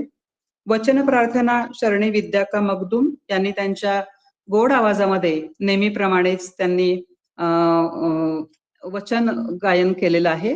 जेडर दासिमिया यांचं जे वचन आहे की भूमी तव दान, पीक तव दान, मंद मंद वारा तुझेच दान. आणि असं असताना परदेवतांची स्तुती करणाऱ्याला काय म्हणावे, म्हणजे इष्टलिंग जर आपल्याला दिलेलं आहे तर इष्टलिंगाचीच आपण श्रद्धा ठेवली पाहिजे, इष्टलिंगाचीच पूजा आपण केलेली पाहिजे. इतर देवांच्या मागे जायचं काही कारण नाहीये असं त्यांनी त्या वचनातून सांगितलेलं आहे. शरणी विद्याका मगदूम यांचे देखील आभार. स्वागत आणि प्रस्तावना शरणी डॉक्टर जयश्रीताई अंगडी पट्टण यांनी करत असताना त्यांनी महात्मा बसवांनांचा जो संघर्ष आहे, रूढी, परंपरा, कर्मकांड, अंधश्रद्धा यांच्या बद्दलचा जो सनातन्यांनी विरोध केलेला आहे आणि जी क्रांती झालेली आहे ती क्रांती म्हणजे नक्की काय याचा आपण विचार केला पाहिजे असं त्यांनी आपल्याला सांगितलं. डॉक्टर जयश्रीताई पट्टण यांचे देखील आभार. परिचय करून देताना शरणी दैवशाला पाटील यांनी अभिषेक देशमाने सर यांची विस्तृत कार्याची आपल्या समोर रूपरेषा मांडलेली आहे. की षटस्थल तत्वज्ञान, त्यांची पुस्तकं किंवा महात्मा बसवांनाच्या वरती त्यांनी निरनिराळे लेख निरनिराळ्या वृत्तपत्रांमधून दिलेले आहेत. बसव जयंतीच्या व्याख्यानमालेत त्यांचा सहभाग असतो. युट्यूबच्या माध्यमातून ते समाजाच्या पर्यंत बसवांनांच्या बद्दलची कार्याचा विस्तार ते करत असतात. तर शरणी दैवशाला पाटील यांचे आभार. मार्गदर्शन करताना शरण डॉक्टर शशिकांत पट्टण सर हे नेहमीप्रमाणेच अत्यंत अभ्यासपूर्ण असं ते मार्गदर्शन आपल्याला करत असतात. हे करत असताना त्यांनी सांगितलं की इतकी वचनं आपल्या समोर असताना आपण भजन आणि कीर्तनाच्या मागे लागतो तर हे काही बरोबर नाही.